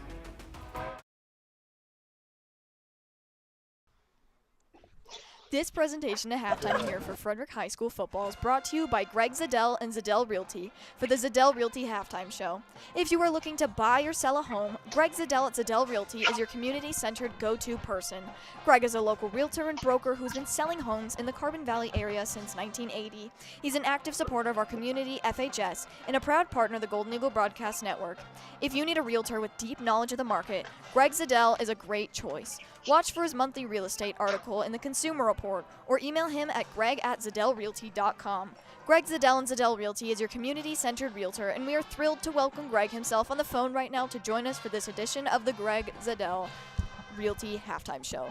Greg, welcome. You know, I'm a student in high school with a chance to go to college where I'll have to live in student housing, but what about student housing as an investment property? So yeah, it's a good possibility for somebody to be able to invest in property where their kids are going to school or for the kids themselves, but they're usually not in a position to buy, but a lot of times the parents are in a position where maybe they could buy an investment property. And to give you an example of that, when my oldest daughter graduated high school, she was going off to the School of Mines, and I was able to at that time purchase a condo in Golden. And even though she stayed in the dorms the first year, I just had rented out the condo. And then once she got out of her freshman year, she was able to move into the condo and have a good place to live. And she already had met people in the dorms, so she could get a roommate, and it worked out real good. Yeah, a good workaround instead of having to just buy her own property on her own kind of a thing.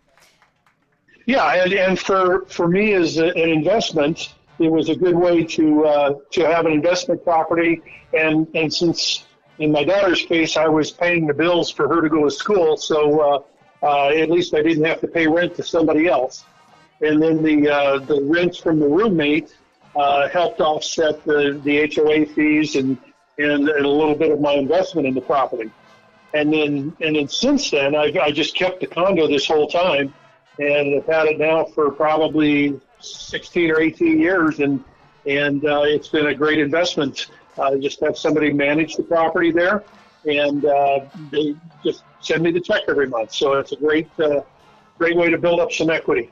Yeah, for sure. So if parents have a student attending college, are there opportunities for investing in real estate for the student to live in? Yeah, and sometimes I had one property up in Greeley where I helped some people get into it, and the mom and the son actually went in together. So the son was a student, and they went in and bought a duplex type property.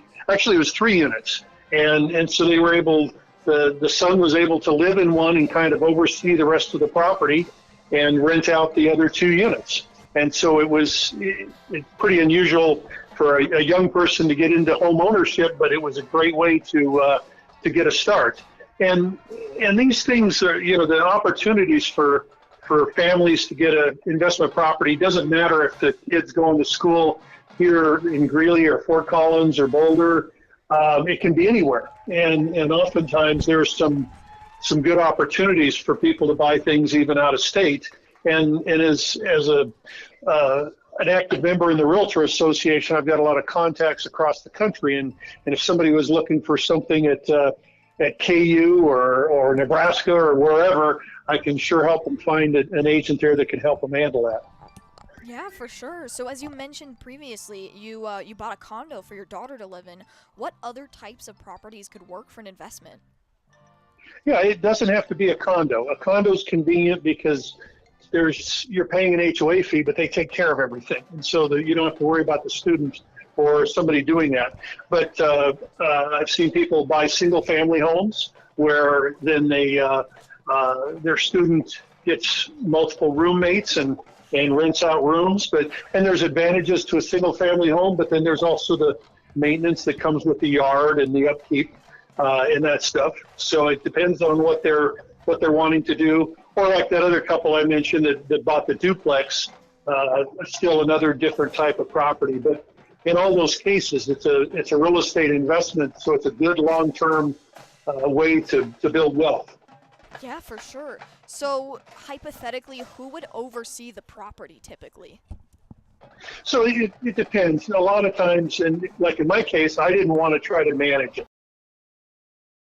If the sink started leaking or the water heater went out or something the lawn needed to be mowed or whatever, I didn't want to have to deal with that or to find a tenant for the property or a roommate. So sometimes people do that themselves. In my case, I hired a property manager in that area in Golden, and you pay for that service. It typically costs around 10% of the rent to have somebody do all that work, but then you don't have to do it. And especially that's even more beneficial if the property's a long way away from where the parents live or the grandparents or whoever happens to own the property. Yeah, so kind of a convenience for sure. Yeah, but there's some people that, that might be the way that the student kind of earns their keep, so to speak. Instead of having a job someplace else, maybe their job is to oversee the property and manage it that way. So there's really no limitations. And when it's your own property, you don't have to be a licensed broker or a realtor to manage it. If you're managing other people's property, you have to have a real estate license. But if you're just doing your own thing for your own property, you don't have to do that. Yeah. So let's say, can I purchase an investment property through a retired account?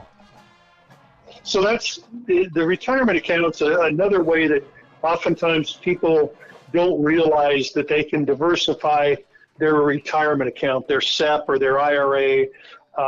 They can diversify that, and instead of just holding stocks or bonds or mutual funds, that retirement account can actually own real estate. And so somebody that might not have a lot of cash, but they might have a big retirement account because they've worked for a long time for a company or built that up over the years. And that retirement account, you can get what's called a self-directed IRA, and then it can buy the real estate. And so it could buy an investment property locally, or it could be used for this, what we call a kiddie condo or a place for, kids when they're going to college. Yeah, so multiple options that can be used with that for sure. Yeah, and buying an investment property near a college or university is a pretty good deal because there's always a group of people that need to rent. That's whether the economy's up or down. The universities and the college towns tend to be more stable, and there's always people there looking to rent properties. So it's a good long-term investment for somebody to have. Yeah, for sure. Well, Greg, thank you so much for joining us. This has been the Zadel Realty Halftime Show. Greg Zadel and Zadel Realty, your community-centered realtor. When we come back, we'll be back to the action here as your Golden Eagles are leading by one score, a close game against the Cougars. Thank you again, Greg. Great to hear from you. You too. Take care.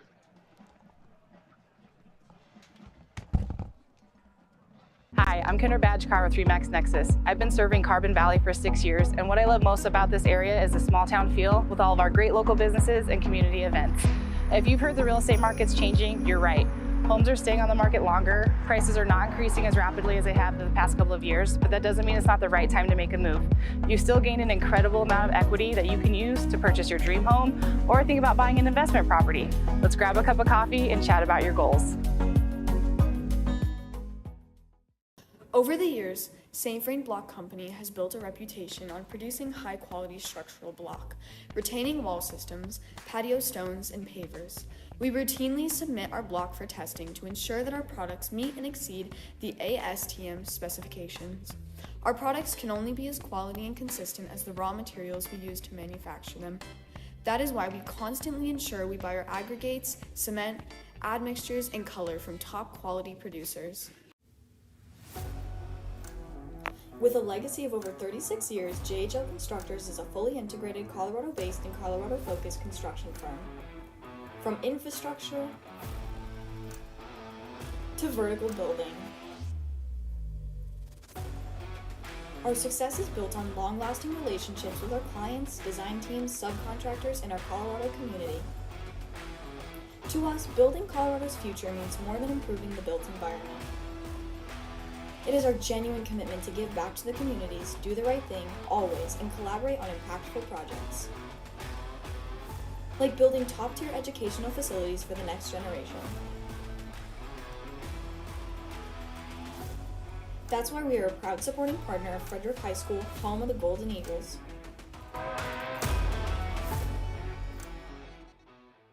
I'm Maddie Precht, school counselor at Frederick High School, and you are watching the Golden Eagle Broadcast Network. Go Golden Eagles! Do you want a reliable realtor who you can trust with your money and owning or renting a home? Then you can turn to Zadel Realty, and specifically Greg Zadel. Greg is a local realtor who helps people buy and sell both homes and investment properties. He has an extended knowledge of the market and is extremely involved in the community. Along with being a local realtor right here in Frederick, Greg Zadel is extremely experienced in his profession. Not only is he a broker, but also the owner of Zadel Realty, located in the Carbon Valley area since 1980, just over 42 years as of now. Make sure to watch for the Zadel real estate article in the Consumer Report. You don't want to miss it. You won't regret it when you rely on Zadel Realty.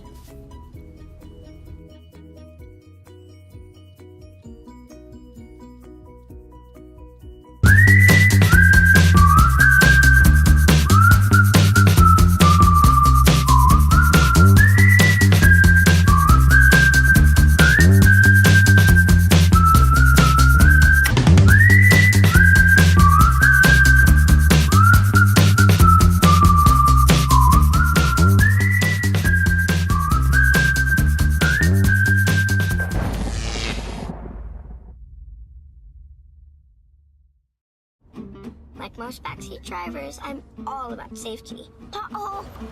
Les Schwab tires is too. Because Les Schwab fixes brakes, steering, and more. See those guys? They just do tires. Eyes ahead, Dad! Look, I'm not telling people how to do their job. Blinker, I'm just glad Les Schwab puts my safety first. Watch, they're gonna come greet me. Les Schwab Tires, celebrating 70 years of doing the right thing. Hey everybody, I'm Dr. Santos. I'm one of the assistant principals here at Frederick High School, and you are watching GEBN, the Golden Eagle Broadcast Network. Go Golden Eagles! Welcome back to the Golden Eagle Broadcast Network. I'm your play-by-play commentator, Ian MacHendrie. Alongside me is Carly Evans. Carly, big first half for Frederick. Now time for the second half, but we're going to take a quick score update around the college football real quick. LSU beat Missouri 49-39. Ohio State beat Maryland. And the big story of the day, Texas loses to Oklahoma by 4, 34-30, the final. And, people were not expecting Oklahoma to come out with that win, that is for sure. No, it was a close game, that's for sure. Being from Texas, how does that make you feel? I mean, rough.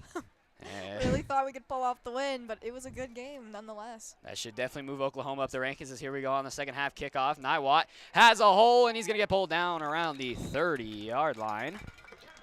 As right now, Frederick has the momentum, has the lead coming into the second half. We'll see what they can do here.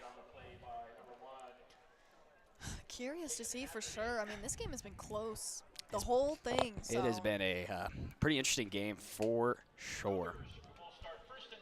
So, big second half here for Frederick. They need to keep locking down on defense. Niwot needs to find a way to move that ball against this Frederick Golden Eagle defense, and so far it hasn't really been much for them. Yep. And Frederick's offense needs to get back to that rhythm that they had ending that second half. I think both offenses have definitely been very lackluster, not really anything. And now a first play from scrimmage, sends motion man across. Now a quick throw over the middle, caught. He can't get wrapped up. He's got so much running room as he's pulled down around the 49-yard line. Ooh, as he had a lot of snag right there, traffic. Great catch. They couldn't take him down as you heard the Cougar noise there. Yeah, as he could have probably taken that for more if he would have kicked it outside, got some help from downfield blocking, but it's okay. He got the gain that he needed, so that's for sure. He's moving those chains, that's for sure, as they're almost at midfield. We got an update on what happened at the end of that first half there. I mean, that kick, obviously the missed field goal, they wouldn't let him return it because of high school rules. You can't return the ball unless if it's in the end zone, you can't return it. So obviously a missed opportunity for Frederick, but Coach Loyd was not too pleased about that. No, he was not, as we has heard. Giving off the Gary there. It's about 2. Be a 2nd and 8 now. So right now, Frederick's defense staking with that momentum that they had coming out of this. As Chad Wolf looking to try to get going through the air. I mean, obviously we looked stats pregame. He hasn't thrown the ball too much this season. And I mean, when he does though, he's been pretty accurate. 8 of 12 is what we saw for like 102 so yards and 1 touchdown, 1 interception. So I mean, coming into this game, obviously, Niwot's plan was to run the ball, but Frederick's defense has been all over that tonight, so they might have to start moving the ball through the air. In this shotgun with the 2 running backs, Wolf will give that back to the back. Here he goes. He's got a hole, kicking it, and he's going to take it for a gain of about 9-ish so 9 yards. or 10, yeah. Still gives him a first down. Beautiful job right there. Still gives him a first down. I mean, it's one of those where those cutbacks are pretty crazy. I don't think I've seen someone as fast on their feet as that previous play. I mean, that's fast right there. Especially in that first half, they could not get that run game going at all. And right here, they have started to do it a little better. But right here. This is something that Niwot really needs. But Frederick can't allow this to grow or turn into anything. They don't need any more momentum being shut at them. Shotgun, he's going to keep it himself this time, and this time they are not going to let that happen. Loss of 2 on the play, and Frederick was in the backfield before he even wanted to tuck and run. Dropped him just right in the backfield, right off the get-go. There was no running room. Not even an opportunity to make it back to the line. I mean, yeah, that was impressive from Frederick's defense. Yeah, I mean, those middle linebackers are reading the guys going out to switch because they're taking those guards and tackle and taking them, trying to move them outside to give him more of a run lane if he's going to pitch it. Try to cut it back inside, obviously. There was an open hole there, and the Frederick defense just ran right through it because they were not going to let that happen. Not on Frederick's watch. Not at all. As we obviously saw the kicker, took a little shot, came out second half, started warming up some kicks. So, I mean, I think he's going to be okay. He's coming back at the game for now on. But right here, another chance, second and long. Takes it. He's rolling to his right. He's got somebody downfield. It is caught, and he's going to get pushed out of bounds after a gain of about 11-ish yards. It'll be about a 3rd and 1. Looks like that was number 2 on the reception. Great, good catch there from him on the quick comeback route. Obviously, the comeback route's designed to get those big yardages, trying to get the DB off of you. Yeah, it looks like he was looking for a penalty marker because got pushed a little late there. Yeah, got shoved a little late out of bounds. They're going to force him into a 3rd and 2 situation. So not quite the 3rd and 1 they were looking for, but the 3rd and 2. As right now, Frederick's defense needing to play a little tighter, as they're in a very bunched formation here, as they've got looking like a right under center. Looks like a could be a Hubie sneak, as I immediately knew, and he got hit. He might have been short. I think he is short. I think they gave him, I think they call him short. I mean, the forward progress might not have gotten there as the safety came down and hit him. Yep, I believe he's a yard shy. They're going to give him the 4th and 1. 4th and 1. So now what do you do here? Honestly, I mean, what I'm doing is I'm doing what Philadelphia calls the Jalen Hurts special. I'm running 2 guys behind my quarterback, and I'm just letting him send me over the line of scrimmage right there. I mean, it's one of those where I think he dove into the pile instead of going on top. But that doesn't really pay off as well. I think he tried to dive between the center and the right guard there, and he got clamped in between. Which didn't pay off, obviously. Let Frederick come down and make the play. They said he didn't even get any yards, so it's 4th and 2 now. And a timeout called by Niwot as they're going to get a second, retalk this over, and rethink about what they're going to do here. Lots of decision-making here. Because they tried to go for a 4th down late in that first quarter, and they could not get it. Gave Frederick a chance to get back in there and put some points on the board. And right now, you got to think, it's 4th and 2. You need 2 yards. I'm lining up, and I'm not even sure if I'm going to snap it. Like, at this point, you did just waste your timeout. You can't call back-to-back timeouts. So now you kind of are forcing the decision. Either you're going for it or you're screwed, essentially. Or you're taking the delay of game penalty and backing up 5, and then you're trying to punt it or kick a field goal. Yeah, I mean, there's really not much you can do in this situation. Yeah, play-wise, you're very limited, I think. Yeah, you can't air it out deep. That would be kind of dumb. But Yep. I mean, unless you got a guy who can make a play like that, and I mean, we've seen people who can do that this year, all over football, anywhere. But just don't know what Niwot's plan is here. Yeah, I mean, their predicament's weird. It's 4th and 2. You have 2 yards. 2 yards to gain. To get a first down. And you don't even have to really worry about anything else. Just getting that first down is your biggest priority and concern right now. Yeah, even you're at the 32-yard line. If you would have sent the kicker out there, it would have been a 49-yard field goal. And obviously, he very, very much missed the 57 earlier. And they're set to go for it. They run in that 2 running back formation. Motion man coming across. They are going to run this play.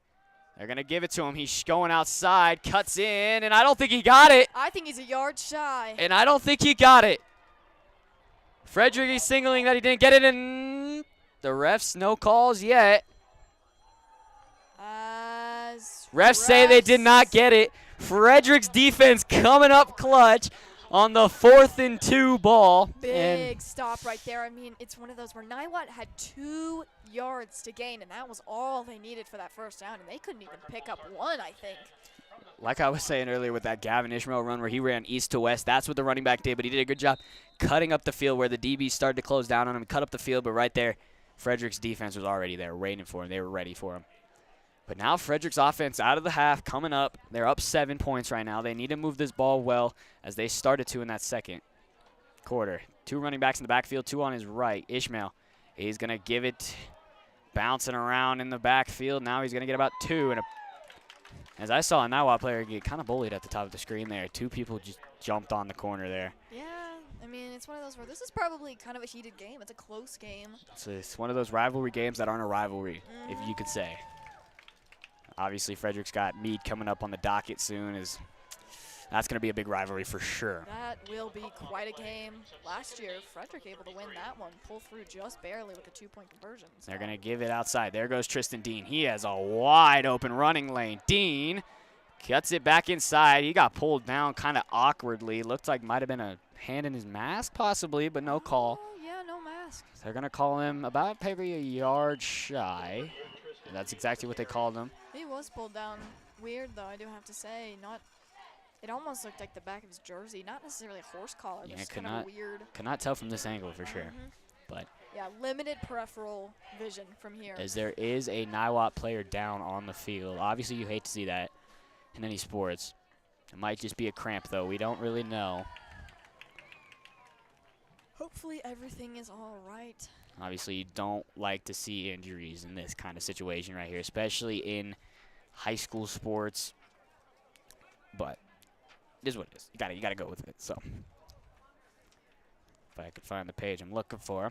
Well, we got a chance here. The Frederick High School Booster Club is always looking for apparent volunteers to help carry on the long tradition of supporting students of this community. The purpose of the Booster Club is to provide funding and the manpower to the homecoming tailgate celebration, after prom parties, and grant student groups and clubs, as well as scholarships to graduating seniors. If you are interested in becoming involved, we would invite you to reach out through our website, fhsboosters.com, and click on Contact Us, or attend the next meeting at the FHS Library. If you're wanting to be more involved in this community and have the desire to do something that benefits the students of our community, we'd love to hear from you. The FHS Booster Club would like to give a special shout-out for these partners that went above and beyond supporting Frederick High School last year. Les Schwab Tire, Line X of Boulder, Remax Momentum, Erica Hageman, Riptide Car and Pet Wash, Napa University Auto Parts, Stapp Interstate Toyota, My Guy HVAC, Pepper's Fireside Grill, and American Family Insurance, Rick Hijo's Agency.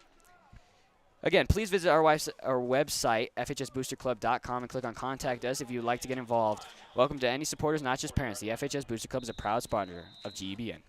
Looks like that is number 21. I don't think We don't have him on the sheet. But looks like just cramps, stretching it out on the sideline. So As they give it right back, I believe that's Dean again on the carry as he gets the first down. Frederick, not a bad little crowd of parents and stuff. Yeah, I mean, not really anybody for Niwot. Yeah, I mean, I can't really tell from in the box here, but I mean, both teams kind of showed up. Both parents and families showed out for this game. Not much of the rowdy crowd here for Frederick. Obviously, not going to have a rowdy crowd for a little while until you hit the Meade game, and that crowd's going to be rowdy. That crowd is Under something. center, Gavin Ishmael gives it in the backfield. There's Dean again on the carry. He is bouncing around and gets a gain of about 5. I mean, that was good ball protection. Surprisingly, they're really not going for a punch-out right now. Niwot's just going for tackles. They're trying to play it safe, I think. They don't want to cause a nasty face mask, accidentally trying to reach for the ball, grabbing his face. They're just trying to move. They're just trying to make the tackle and make a play. Second and 5 now for Frederick. Ishmael in the shotgun. Looking, they've seen the blitz. Ishmael's going to take off and run. Gavin Ishmael has so much room. Gavin Ishmael is going to be gone. And that is another touchdown for the Frederick Golden Eagles. I mean, beautiful jog right there. We've seen him go right up that middle before, and that was just, once again, another instance where Gavin using that slipperiness and those legs to his advantage. Really, nobody touched him, I don't think. And it was once he was past that second line of defense, there was nobody that could even catch him. They sent a tight blitz through the middle of the field, and they got him on the bite, and Ishmael just said, I'm taking it and I'm going.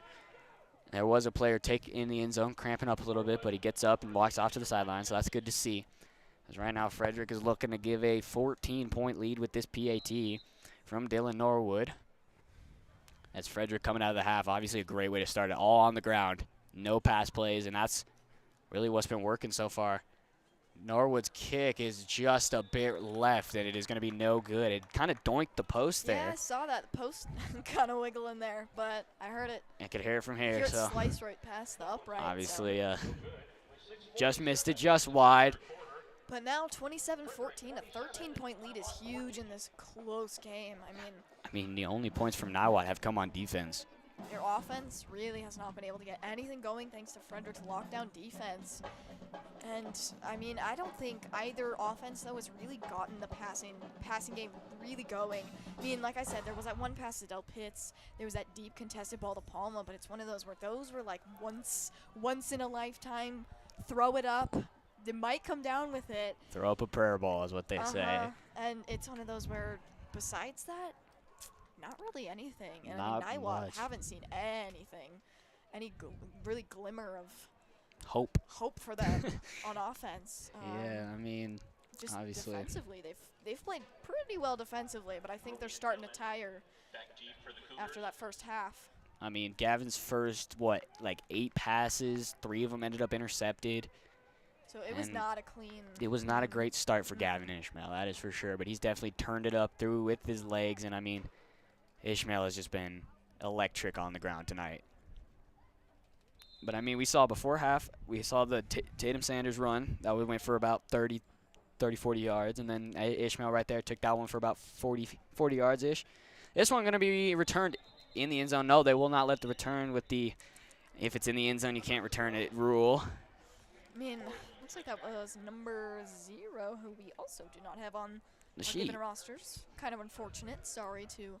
Whoever that is. Yep. He's had a pretty decent game tonight, too. It's such an interesting rule. I mean. I don't think I've ever seen it implemented before, so that's why I was. Even Coach Loyd was like, huh, okay. He's like, oh, didn't even know that. But, I mean, obviously, like, you see these 103-yard returns in the NFL and college football, but I guess in high school you can't get the extra 100-yard return. So, as right now, Chad Volve coming out here trying to do something with this Niwot offense. They have a lot of guys on the field right now. Volve in the shotgun, 2 running backs on both sides. He's going to give it to the second running back, bouncing it outside, and he is wrapped up pretty quickly at the line of scrimmage. It is a second and probably 10. Didn't get any yards on it. I mean, as I said, it's that almost lateral approach of running where it's like it's not straightforward and it's to the side. And I don't know, that really hasn't been working for Niwot. I know that they're trying to bounce around to the outside, but they can't even get it Trying to to the outside. Trying to get him outside and hope he cuts up the field and gets an easy touchdown. But right there, you just got to focus up on where you want to go with that ball. I mean, he's trying to just go too far that side, and then you got to cut it quick or that defense is going to wrap you up real quickly. Which we saw last play. Obviously. I mean, right now, Volv in the shotgun looking to throw. He's got some pressure on him. Volv's going to use his legs, and he's just breaks the tackle. Breaks another tackle, and this time gets lit up going out of bounds. And he is like that is number 33. That is Wesley Walker on the hit. And Tavin Haggerty helping him up a little bit. He was a little shaken up as he got hit. I mean, that was a booming hit right there. That was a force to be reckoned with. That is for sure. But, I mean, he got through 2 tacklers in the backfield, and then he just had to get to that second side. But Wesley Walker doing a good job cutting his lane off, not letting anything get there. But, I mean, Volv gets up, goes back out there after the hit. I mean, he got hit, and Tavin Haggerty helped him up a little bit. He was making sure he's good because, you know, injuries. Don't like them. You never know. Volv in the shotgun. 2 receivers on both sides. One comes across. Frederick's defense picking it up pretty quickly. They're going to throw a quick slant. It is tipped and almost intercepted. Cole Hoagie, if he would have just put a hand on it, he might have had it. I mean, Hoagie was pretty close. It's one of those where it was a surprise, like, tip up. And then didn't see the reacting in the moment is a lot more stressful on the actual field itself. And it's one of those where, unless you're right on top of it, it is really hard to just recognize that it's up in the air and that you have to go over to the spot where it is. Yeah, that's the tip drill, they call it. We love the tip drill, but that time could not get the carry on the tip. 4th and 11 as Del Pitts back to receive this kick, as this punter's been doing a lot tonight for Niwot. Hopefully he's doing all right from that last hit from Kamari. This time he doesn't even get touched. Nobody. Pitts. Del Pitts at the 47 on the return, shaking through some tackles. He is going to get pulled down around the Niwot 45-yard line, as now Frederick is in amazing territory. They can move this ball easily from this spot. Del Pitts has some pretty monster moves, I'd say. He's pretty quick-footed. He's a force to be reckoned with for sure. Especially on those, especially as him with the return man. Even though he's one of those smaller guys, he can make plays in the open field, and yeah, he can.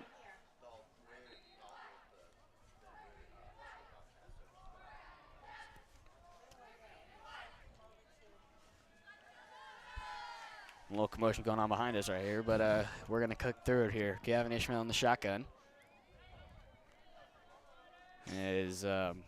Ishmael in the shotgun, 2 receivers on both sides.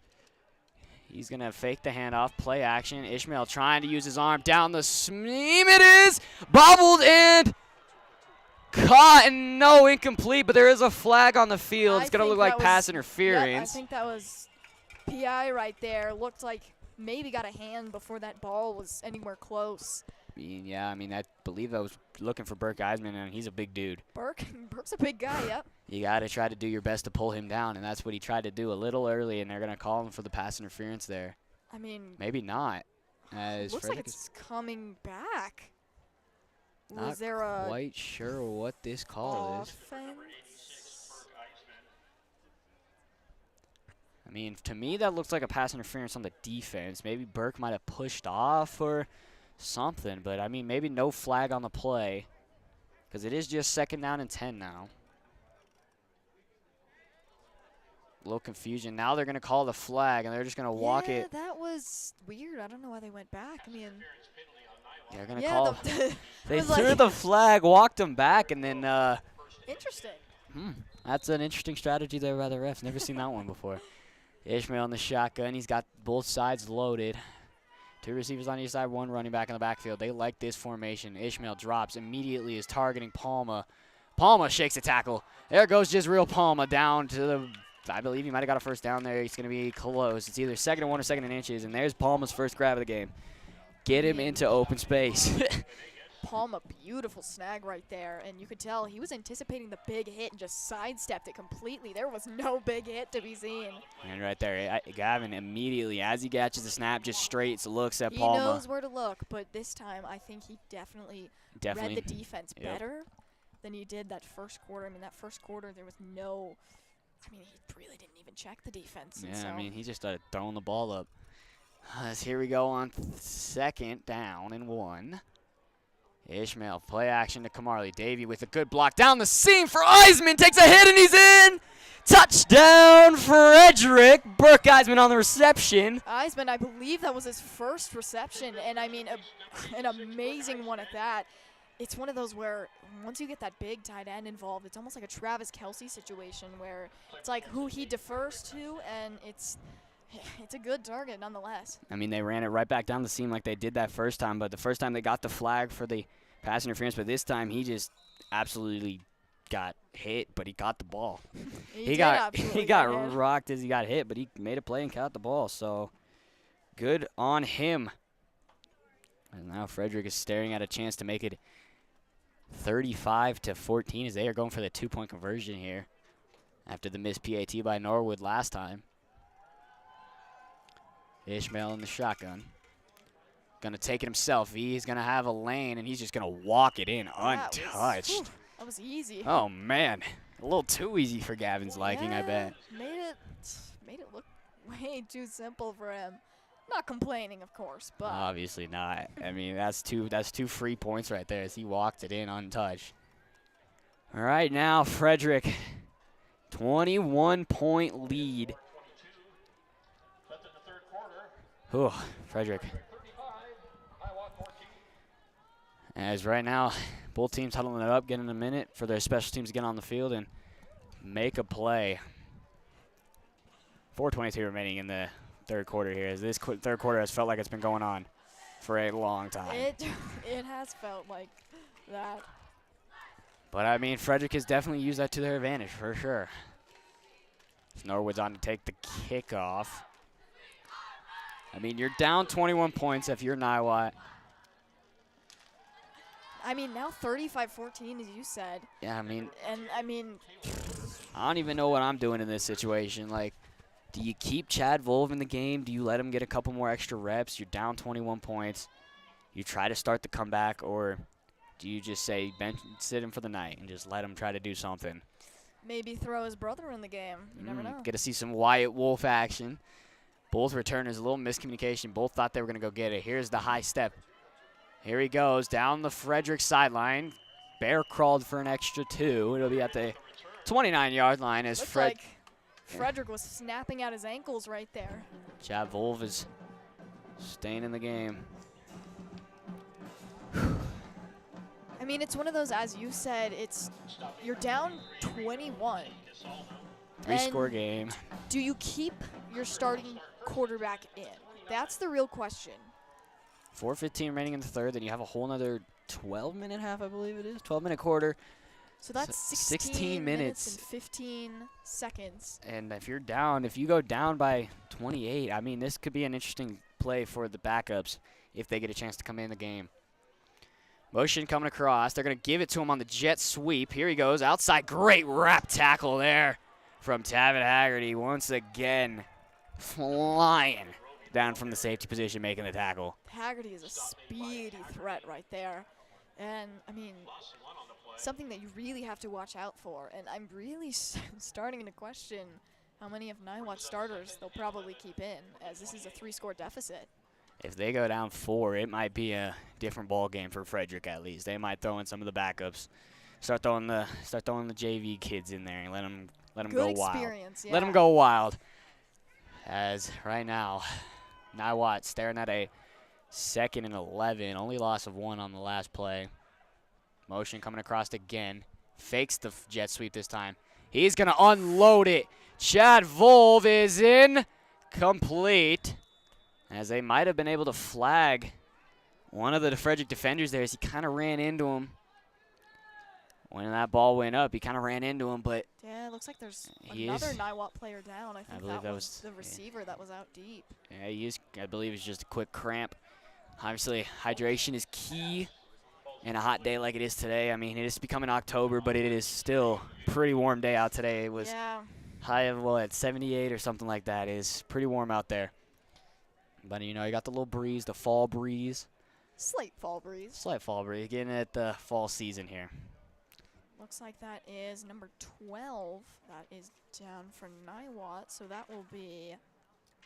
Don't have him on the sheet either. Looks like the whole starting lineup is in here. Yeah, I mean, I don't really know anymore at this point. It's like, I don't really know, but he is down, getting the trainer out there. Leave just a little cramp. He's just going to hustle off. That is actually number 4 who went down on the field. 4. And he's not on the board either. So, missing out a lot on Niwot players here, but he's just cramping his way off the field, limping off. But I think he's going to come back in the game a little later. As right now, you're staring at a 3rd and 11. So 3rd and long. 3rd and very long. 3rd and about a mediocre mile. As they have trips right, 1 receiver to the left, running back in the backfield for Volv. As Volv is going to try to air this one out and hope to get a good gain. He's going to roll to his right, pressure on him as he's going to step up and run. Nobody in the middle of the field.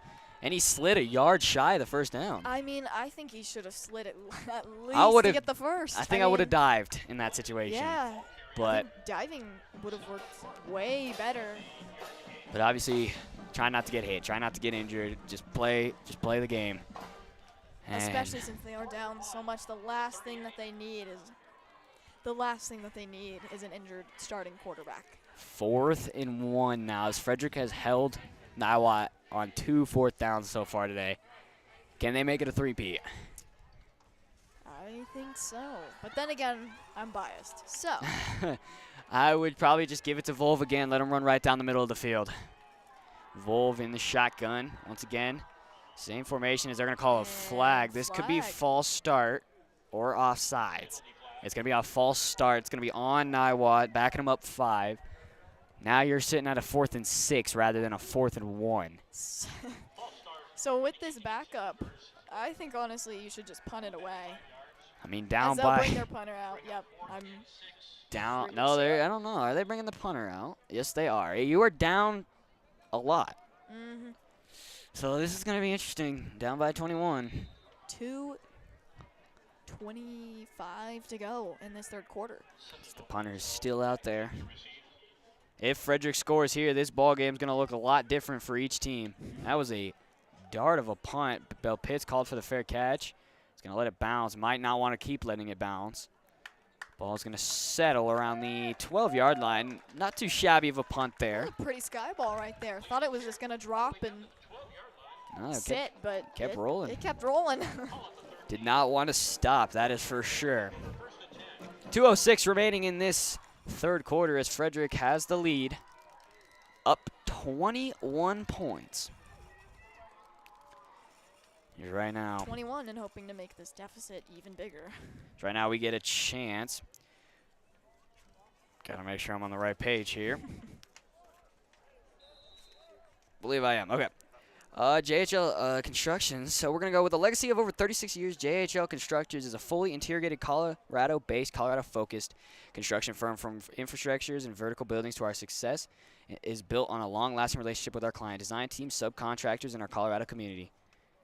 To us, building Colorado's future means more to improving the built environment, and our genuine commitment to give back to our communities is the right thing. Always collaborate on impactful projects like building top-tier educational facilities for the next generation. That's why we are proud supporting partners of the Frederick High School and the home of the Golden Eagles. I was struggling there for a little bit. As right now, Frederick, a quick little 8-yard gain on the out route. Ishmael in the shotgun. Fake handoff. He's going to look. Ishmael might use his legs, but he's not going to be able to get it off. Wrapped up. Ooh, he's going to lose about 7-ish. 3rd and 9, I would say. I mean, there was no room for him to go anywhere. Yeah, he was trying to look for his little check down guy, but nobody was open. Nobody's routes were fully developed yet. So he had to just let him take the sack. 3rd and actually 6 for Ishmael. Calls Del Pitts in motion. Del Pitts. Ishmael dropping pressure in his face. He throws it. That's just real Palma, who has a bunch of green grass in front of him. Gets pulled down around the 33-yard line. I mean, that was some of the best blocking I think I've seen from Frederick's receivers. I mean, they really just turned into extra blockers. And I mean, at that point, might as well. I mean, you need the yardage. Right now. There was a minute 10 left, I believe. Yeah, minute 10. It is a first and goal. Or first and goal, sorry, 1st and 10. Man, Ian. For Frederick. Losing my mind. This heat's really getting everybody. Losing my mind here in the second half. Ishmael drops, looking. Pressure is on him again. Ishmael stepping through it, and he just got wrapped up. Almost let go of that ball. He did. And saw him bobble it a little bit on the ground, and I was like, your knees down, but make sure you keep possession of that thing. Gain of about 2, as some of the Niwot players were looking maybe for a hold on the field there, but nothing. A 2nd and 6 now for Frederick. Ishmael has been pretty electric in the second half, I will say. Pressure is going to be coming off that far side. Ishmael doesn't see it, but he high steps through. Gavin Ishmael still on his feet. Gavin throwing down the field for Del Pitts, and there's going to be a flag thrown on the field for pass interference or a face mask or something. Right there, that was pass interference. He tugged on away before that ball even got out. I think it was one of those where Ishmael motioned, and Del Pitts knew that it was going to him, threw it up, and that's easy PI right there. DB, first down right there. The defensive back there lost him, so he tried to grab behind him and grabbed his face mask, essentially. And obviously you cannot do that. Yeah, they will call the pass interference on the defense. So that was an easy call right there. I can see it from up here. First down for Frederick as the chains are moving again. Looking for Del Pitts once again through the air. So now the ball will be placed at about the 49-yard line. With about 18 seconds left in this 3rd quarter. Frederick has definitely, especially Gavin Ishmael, has definitely been pretty all over the place in this 3rd quarter, I would say. He's been moving the ball with his feet, through the air. He's been doing all that he can to exceed this Frederick offense over the hump. Here we go with Ishmael. Drops, looking for Palma. Beautiful catch from Palma, gives him the arm, and Palma goes right over top of him. What an arm right there. I mean, both of them. Ishmael with the throw. And a beautiful catch with a little arm bar there. As we got some Derrick Henry wannabes on the field right here. As the clock. They're playing at a pretty high level right now. They're playing well, unlike the first quarter. The first quarter was a mess, but kind of got the traction that they needed recently. End of the 3rd quarter right there as Frederick is up. And we'll be right back on the Golden Eagle Broadcast Network. Hi, I'm Brian Stapp, dealer principal at Stapp Interstate Toyota. Wanted to thank you very much for visiting our website and supporting our dealership. A little bit about us. My father and grandfather opened up our dealership in 1974 in Longmont, Colorado, right there on Main Street.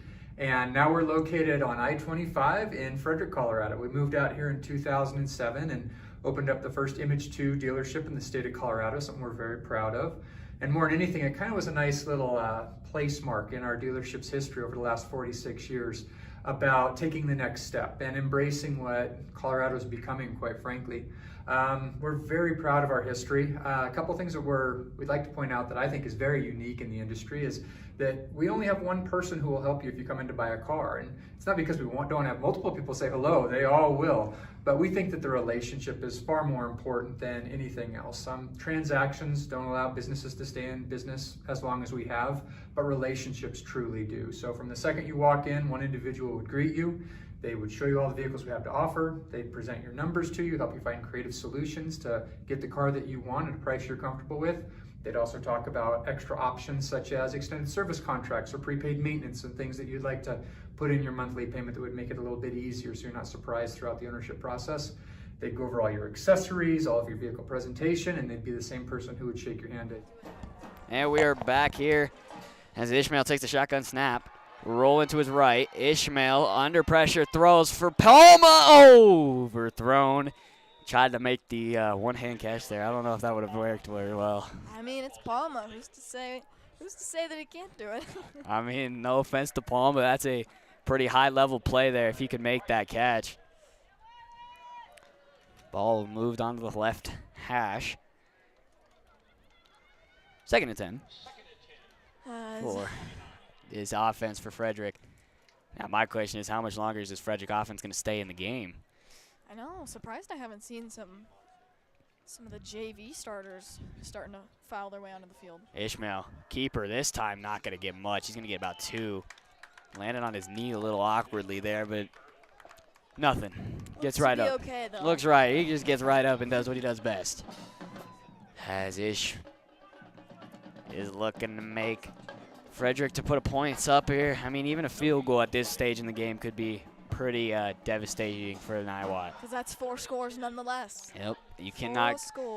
4 scores. As 21, by the way, on the sideline. Okay, we're going to actually send it to the sideline with Jackson Gibbs really quickly. Jackson. Welcome down to the sideline. I'm Jackson Gibbs. Your Golden Eagles are up 35-14 with another chance to score right now. The vibes are up. The team's having fun down here. The quarterback's having fun. The coach is having fun, and it's all a good vibe down here. Throwing it back up to you, Ian and Carly. Thank you.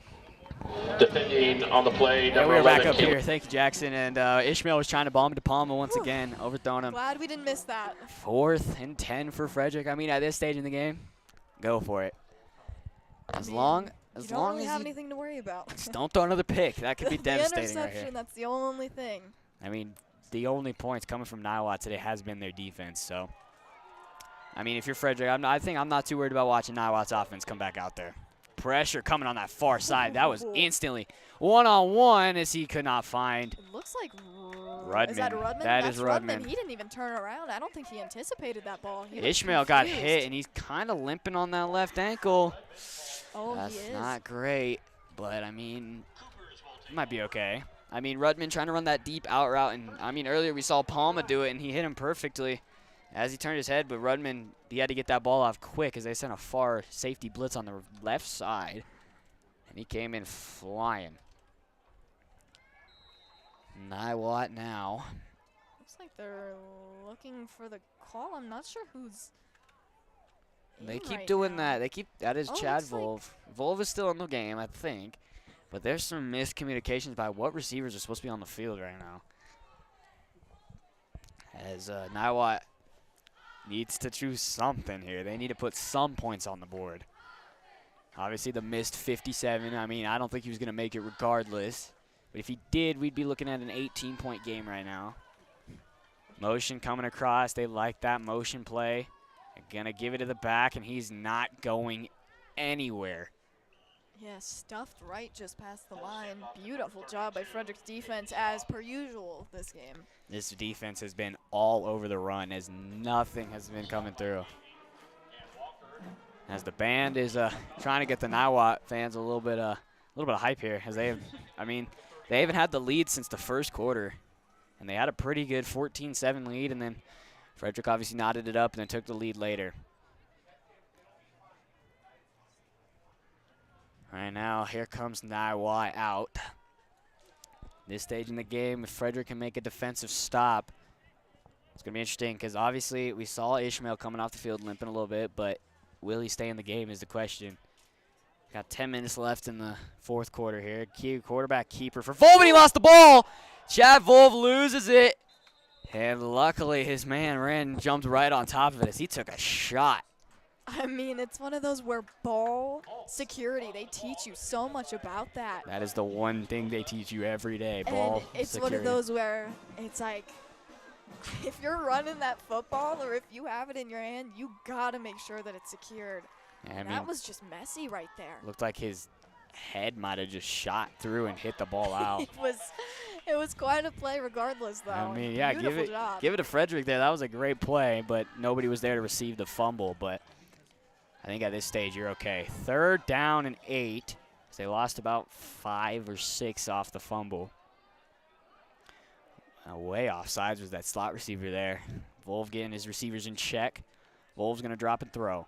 Looking over the middle, got a guy, and he's going to get taken down at about the 44-yard line. And that's probably one of the biggest completions of the day for Volv.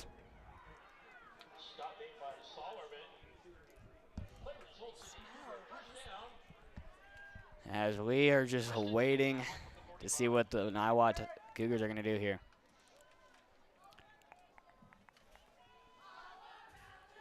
Frederick's defense. Looks like we're taking a peek at some of the things that Gavin has been able to accomplish with that Gavin graphic. I mean, Gavin, one of the #1 quarterback in 3A coming in tonight. 1,483 passing yards and obviously 16 touchdowns. I mean, and then what a job. And then 2 interceptions coming in. Ball's out! And Frederick jumps on top of it. Was he down? No, they're going to say Frederick ball.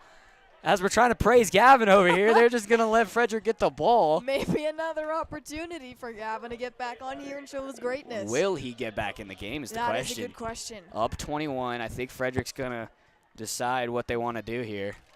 As with this, I'm going to take this chance to shout out Rocky Church. Would you like to meet an Olympian, connect with a D1 athlete, or talk with a Twitch streamer? Rocky Students is a part of Rocky.Church, and they're all about connecting students to their purpose. They believe students are the future, and their goal is to help you be empowered, encouraged, and supported. There are many ways to connect with Rocky Students. You can start by watching their monthly podcast on YouTube, where you'll hear from guests on a multitude of topics, show up on a Wednesday night to hang out with friends, and meet some incredible guest speakers, or even join their gaming community on Discord. Follow them on Instagram at RockyStudents_Frederick to learn more. I'm actually a part of that, so I do highly recommend. Yeah, I mean, I was about to say, I've seen you on there a little bit. Ishmael's still in the game. I mean, he's still kind of limping on that left ankle, but he hits Sunnydale Pitts for a gain of about 8 or 7. But Ishmael's still limping on that left ankle, so, I mean, obviously don't want to see him go down with an injury here, especially about midway through the season here. Frederick is sitting at 2-3. But they have won their last 2. So trying to get that third win. Ishmael under center, 2 running backs in the backfield. He's going to give it to Sanders again. Tatum Sanders high stepping through and an easy first down for him. Not sure if honestly they should keep Gavin in right now. As I think they're sending in Kissinger. No. They taking out somebody else. Ishmael's still in the game. I mean, at this point, might put in either Nate Rapp or Preston Kissinger, one of the 2 backup quarterbacks. Let them get in there and do their thing. I mean, we've seen Kissinger in before, so. Yeah, that big Silver Cougars game. They give it to the big boy, Kamarley. Kamarley high stepping. Kamarley on the left sideline has nothing but green grass and another Golden Eagle touchdown. Has now, oh my goodness. Now, what is it? 4 or 5 score deficit. Oh, it's a 4-score deficit. 4-score deficit. And 4 unanswered touchdowns for Frederick now. And it's been, I think, quarter and a half of just Frederick scoring over and over again. Now 41-14. Niwot, really no chance for a comeback here now. Yeah, now you're in the situation where Kissinger or Rapp should be warming up their arm, getting ready to come in the game. Especially with only 7.5 minutes to go. Yeah, exactly. Norwood missed his last PAT this time. Not going to repeat that. That one was absolutely good. As right now, Frederick 42, Niwot 14. Really no competition right now that Niwot has shown offensively. I mean, and unfortunate for Niwot. Like, they really showed glimmers in that beginning. I mean, they had some of the best, looking off, defensive plays. I mean, 2 back-to-back drives with 2 interceptions, one of them returning back for a pick 6. And then that's not something easy to do on the #1 quarterback in 3A. I know, and then you get the 3rd interception. It's like, okay, Niwot might have Ishmael figured out, and then obviously the big touchdown throw to Sonny, and then hits Palma for the big 50-50 ball, and then they just been dominating that run game from here on out. So, I mean, Frederick has just been all domination in this second half. Unless some miracle Patriots Patriots Falcons Super Bowl, but I mean anything can happen. It is sports, but I mean you never know with 7.5 minutes left. I mean at this stage you'd have to get a kick return right here, and Norwood knows that as he's just going to kick it in the back of the end zone, and they're not going to let him return it obviously. As Such now an interesting rule, but I know I don't know how I feel about it. I feel like you should just let the kids play ball, and I mean, especially if you're in this kind of a game, I mean, might as well just let them do what they do best and play football. But yeah, kind of restricting, but whatever. Niwot keeps Volv in the game. As I don't know about that. I would probably take him out, let him rest up for next week. But I think it's good experience to kind of learn the feeling of being down and not giving up hope, but there is kind of a reality check of like, Okay, probably we're down. not going to come back from a 4-score deficit. We're down 28 points right now. We gotta think that something's got to go our way here. As Frederick's defense do not really have much of their starters left on the field. I mean, some corner switch ups, some matchup changes. Motion fakes the motion. Now he gets thrown, and that's going to be overthrown. Wolf is just trying to get that one out quick. I mean, that pressure's been on him all day, so he's just trying to get that one out fast. And the route was really not developed yet, so couldn't get that ball in tight. I mean, it's one of those, Frederick doesn't even have to blitz to put pressure. You just line up the line with 4 men, and if one of them even claws their way into the backfield, it's really stressing Volv out. Volv is definitely feeling the nerves a little late here, as there's about 7:26 remaining in this first half, or second half, sorry. Forget we're half we're in sometimes. It's okay. Volv in the shotgun, 2 running backs to his left and right.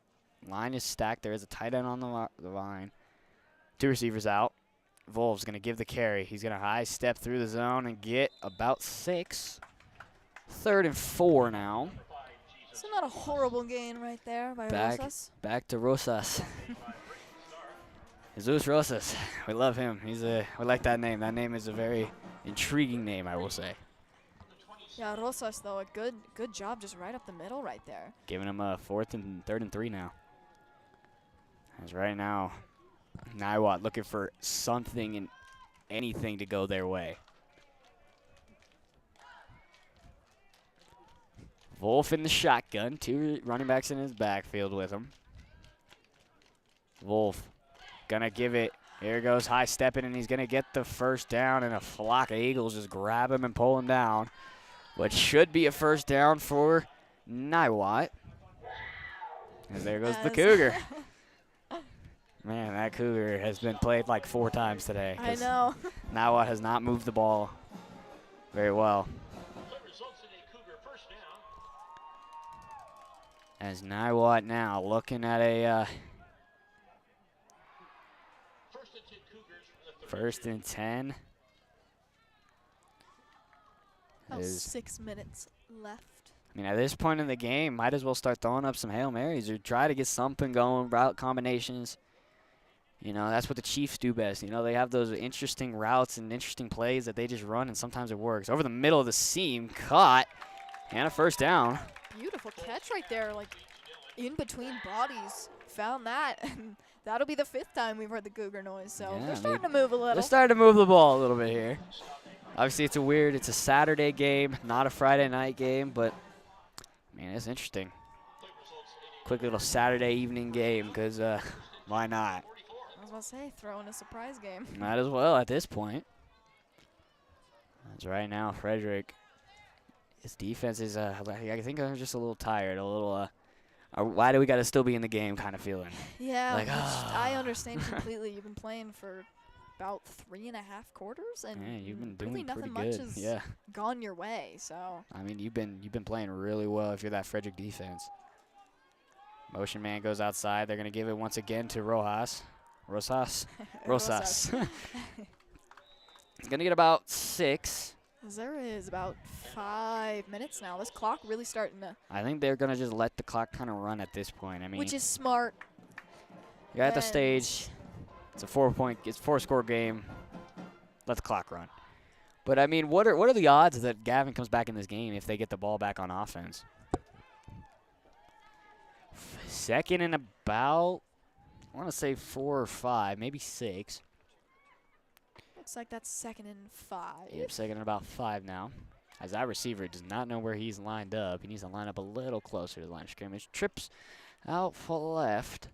Motion man coming across. They like that motion man for sure. Drop and look and pressure as he gets smoked by Caleb Pickett. That's gonna leave a mark. He's gonna feel that one tomorrow morning. I mean, his head just made contact with that ground, and yeah, that was a smoke of a hit. That was. Ooh. Surprised he got up that fast. Jeez, he took him down, and that's the senior right there putting all that pressure on Oh, wow, that was a little bit. Little bit. My bad. And timeout called by Niwot as they're just hanging out.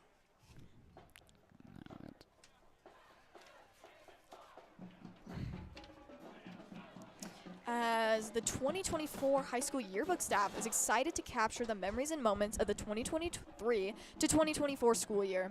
Please make sure that your FHS memories last forever by purchasing a 2024 yearbook. Take advantage of the lowest prices of the year, $75, before September 8th.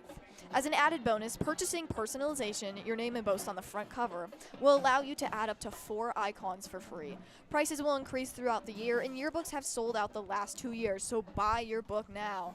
Whenever they say buy it now, they mean it. Trust me. They mean buy it now. I mean, you don't want to miss out on this year. I mean, man. I mean, especially if you're a senior. This year's been pretty interesting so far. I mean, obviously state testing this week, so not quite ready to go back to school on Monday. So, Yeah. but State testing will be different too. I mean, yeah, it's all online. Yeah, I so know. I don't know how I feel about that. It'll be weird. That's I know. For sure. I guarantee someone will find a way to cheat on it somehow. As right now, Niwot sitting at a 3rd and 12 after the sack. Oh, man. As I watched one of the Water Girls just absolutely They just obliterate one of them yeet. on the sideline. They just yeeted that ball handoff. As actually, I believe that is Wyatt Wolf in the game as he is still moving. Ooh. Gets 9. It'll still be a 4th down, but I believe that is Wyatt Wolf in the game for Niwot. I believe so. I think after that hit, they said, okay, okay, you got to come on. I respect. I respect that. Yeah, he is off the field. Chad, I mean, the senior coming off the field, letting his sophomore brother coming in. Speaking of Wyatt Wolf, we got some, Dante told us some Pee Wee football. They played together, apparently. Yeah, I guess. I know he mentioned that. I guess he was a pretty good safety or something, so well, we'll see how good he is as a quarterback. As obviously his brother plays. 4th and 2 now for Wyatt. Wyatt's going to give it, and he's going to be short. Yep. Yeah, he did Shy not about get a that. yard. And now 3:16 remaining in the game as now we will see if Frederick decides to keep their starters on the field. I would guess not. I don't think you should keep playing Ishmael.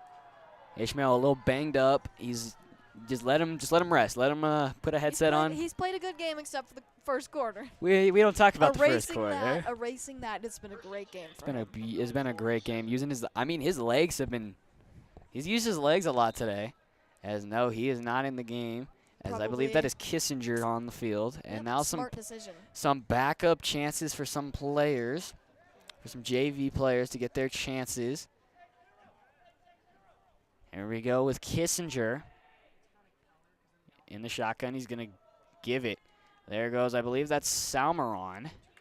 Kind of a weird tackle there. Like grabbed the back of his jersey and. That is Marcus Salmeron, the sophomore. Talked about him earlier, getting pancaked on the kickoff, but obviously he's a running back on the field, and I mean he's a good guy in school. He's a great guy, and I mean yeah.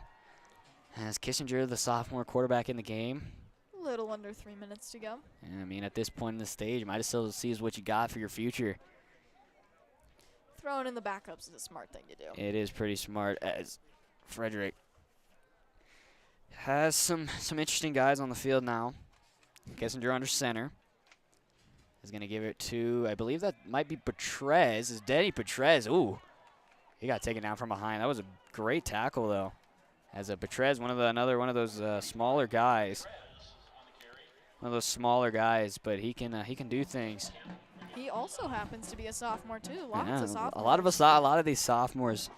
We played with some of these guys last year. They're great guys on the field, pushing you to be the best of your best, and yeah.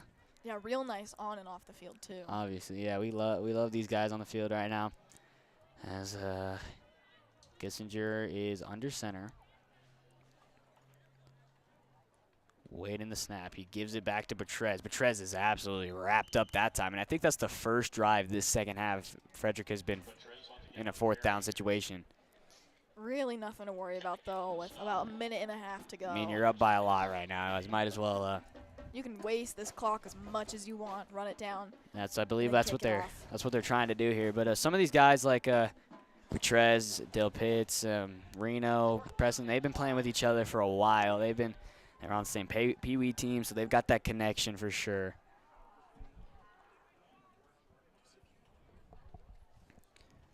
And right now, 4th down and 4, or 5, 4th and 5. And I mean, looking at the schedule for these next few weeks, the remaining schedule, we're broadcasting all of them, actually. I believe so. The last 4 remaining games. You got Riverdale coming up. You got Denver North. You got Meade. And, like, Washington. There's some big schools that are coming up. And it's one of those where Riverdale join us October 12th. So pretty soon. So that'll be a short week, too. Yeah, I mean, they're coming off a quick. They're going to have to come off a quick week, especially when now we got to know what's going on with Gavin Ishmael. I mean, he's taking the break the rest of the game here, but like how like the ankle, how and resting major, up for this short week, yeah. I mean, how major is that ankle going to be? And then obviously after that Riverdale game, I believe it is the Denver North game, and then the big rivalry special Meade game in Frederick. So that'll be the first home game in about 4 weeks or so. It's been a little while since we've seen Frederick at home. And then George Washington to end the season off. George Washington. Last year, we take a little flashback to last year. You were here. You and Dante were here at this stadium. A little chilly, we'll say. a little snowstorm. It was not toasty, that's for sure. Yeah, a little snowstorm hitting them. They give it out to, I can't really tell who that was, but he's going to get the first down. I think that might be Cody Salazar, actually. I believe so. As there is a minute and 1 second. I believe the clock should be running in this situation here. That is Cody Salazar. Salazar, another sophomore. Great guy. And all around, Frederick right now, this is a huge win for Frederick. I mean, 3 straight wins. Coming off that Scottsbluff loss, you know, on homecoming. I think it was really motivating. It's one of those, once you lose a game like that, or that multitude, it's like. Yeah, I mean, especially your homecoming game, too, and then you go out and play. Who they have after that? Silver Creek, and then they went to Fort Morgan. And then they had the bye week last week as Kissinger's going to take the knee. And that should actually be the final knee for Frederick. As I believe that. This should be the end of the game, yeah. As Frederick right now sits at 3-3. And right now, Frederick at 3-3. Niwot at 3-3. Frederick slowly working back up the ladder. Gavin Ishmael, pretty decent game. Second half was a lot better than the first half. Obviously, a lot better. 3 first half interceptions, not quite what you're looking for. As we're going to see these guys lining up. As Ishmael still kind of limping on the leg. I believe that's actually his, I can't tell if it's his left or his right ankle. I think it is left. I think it's taped up a little bit.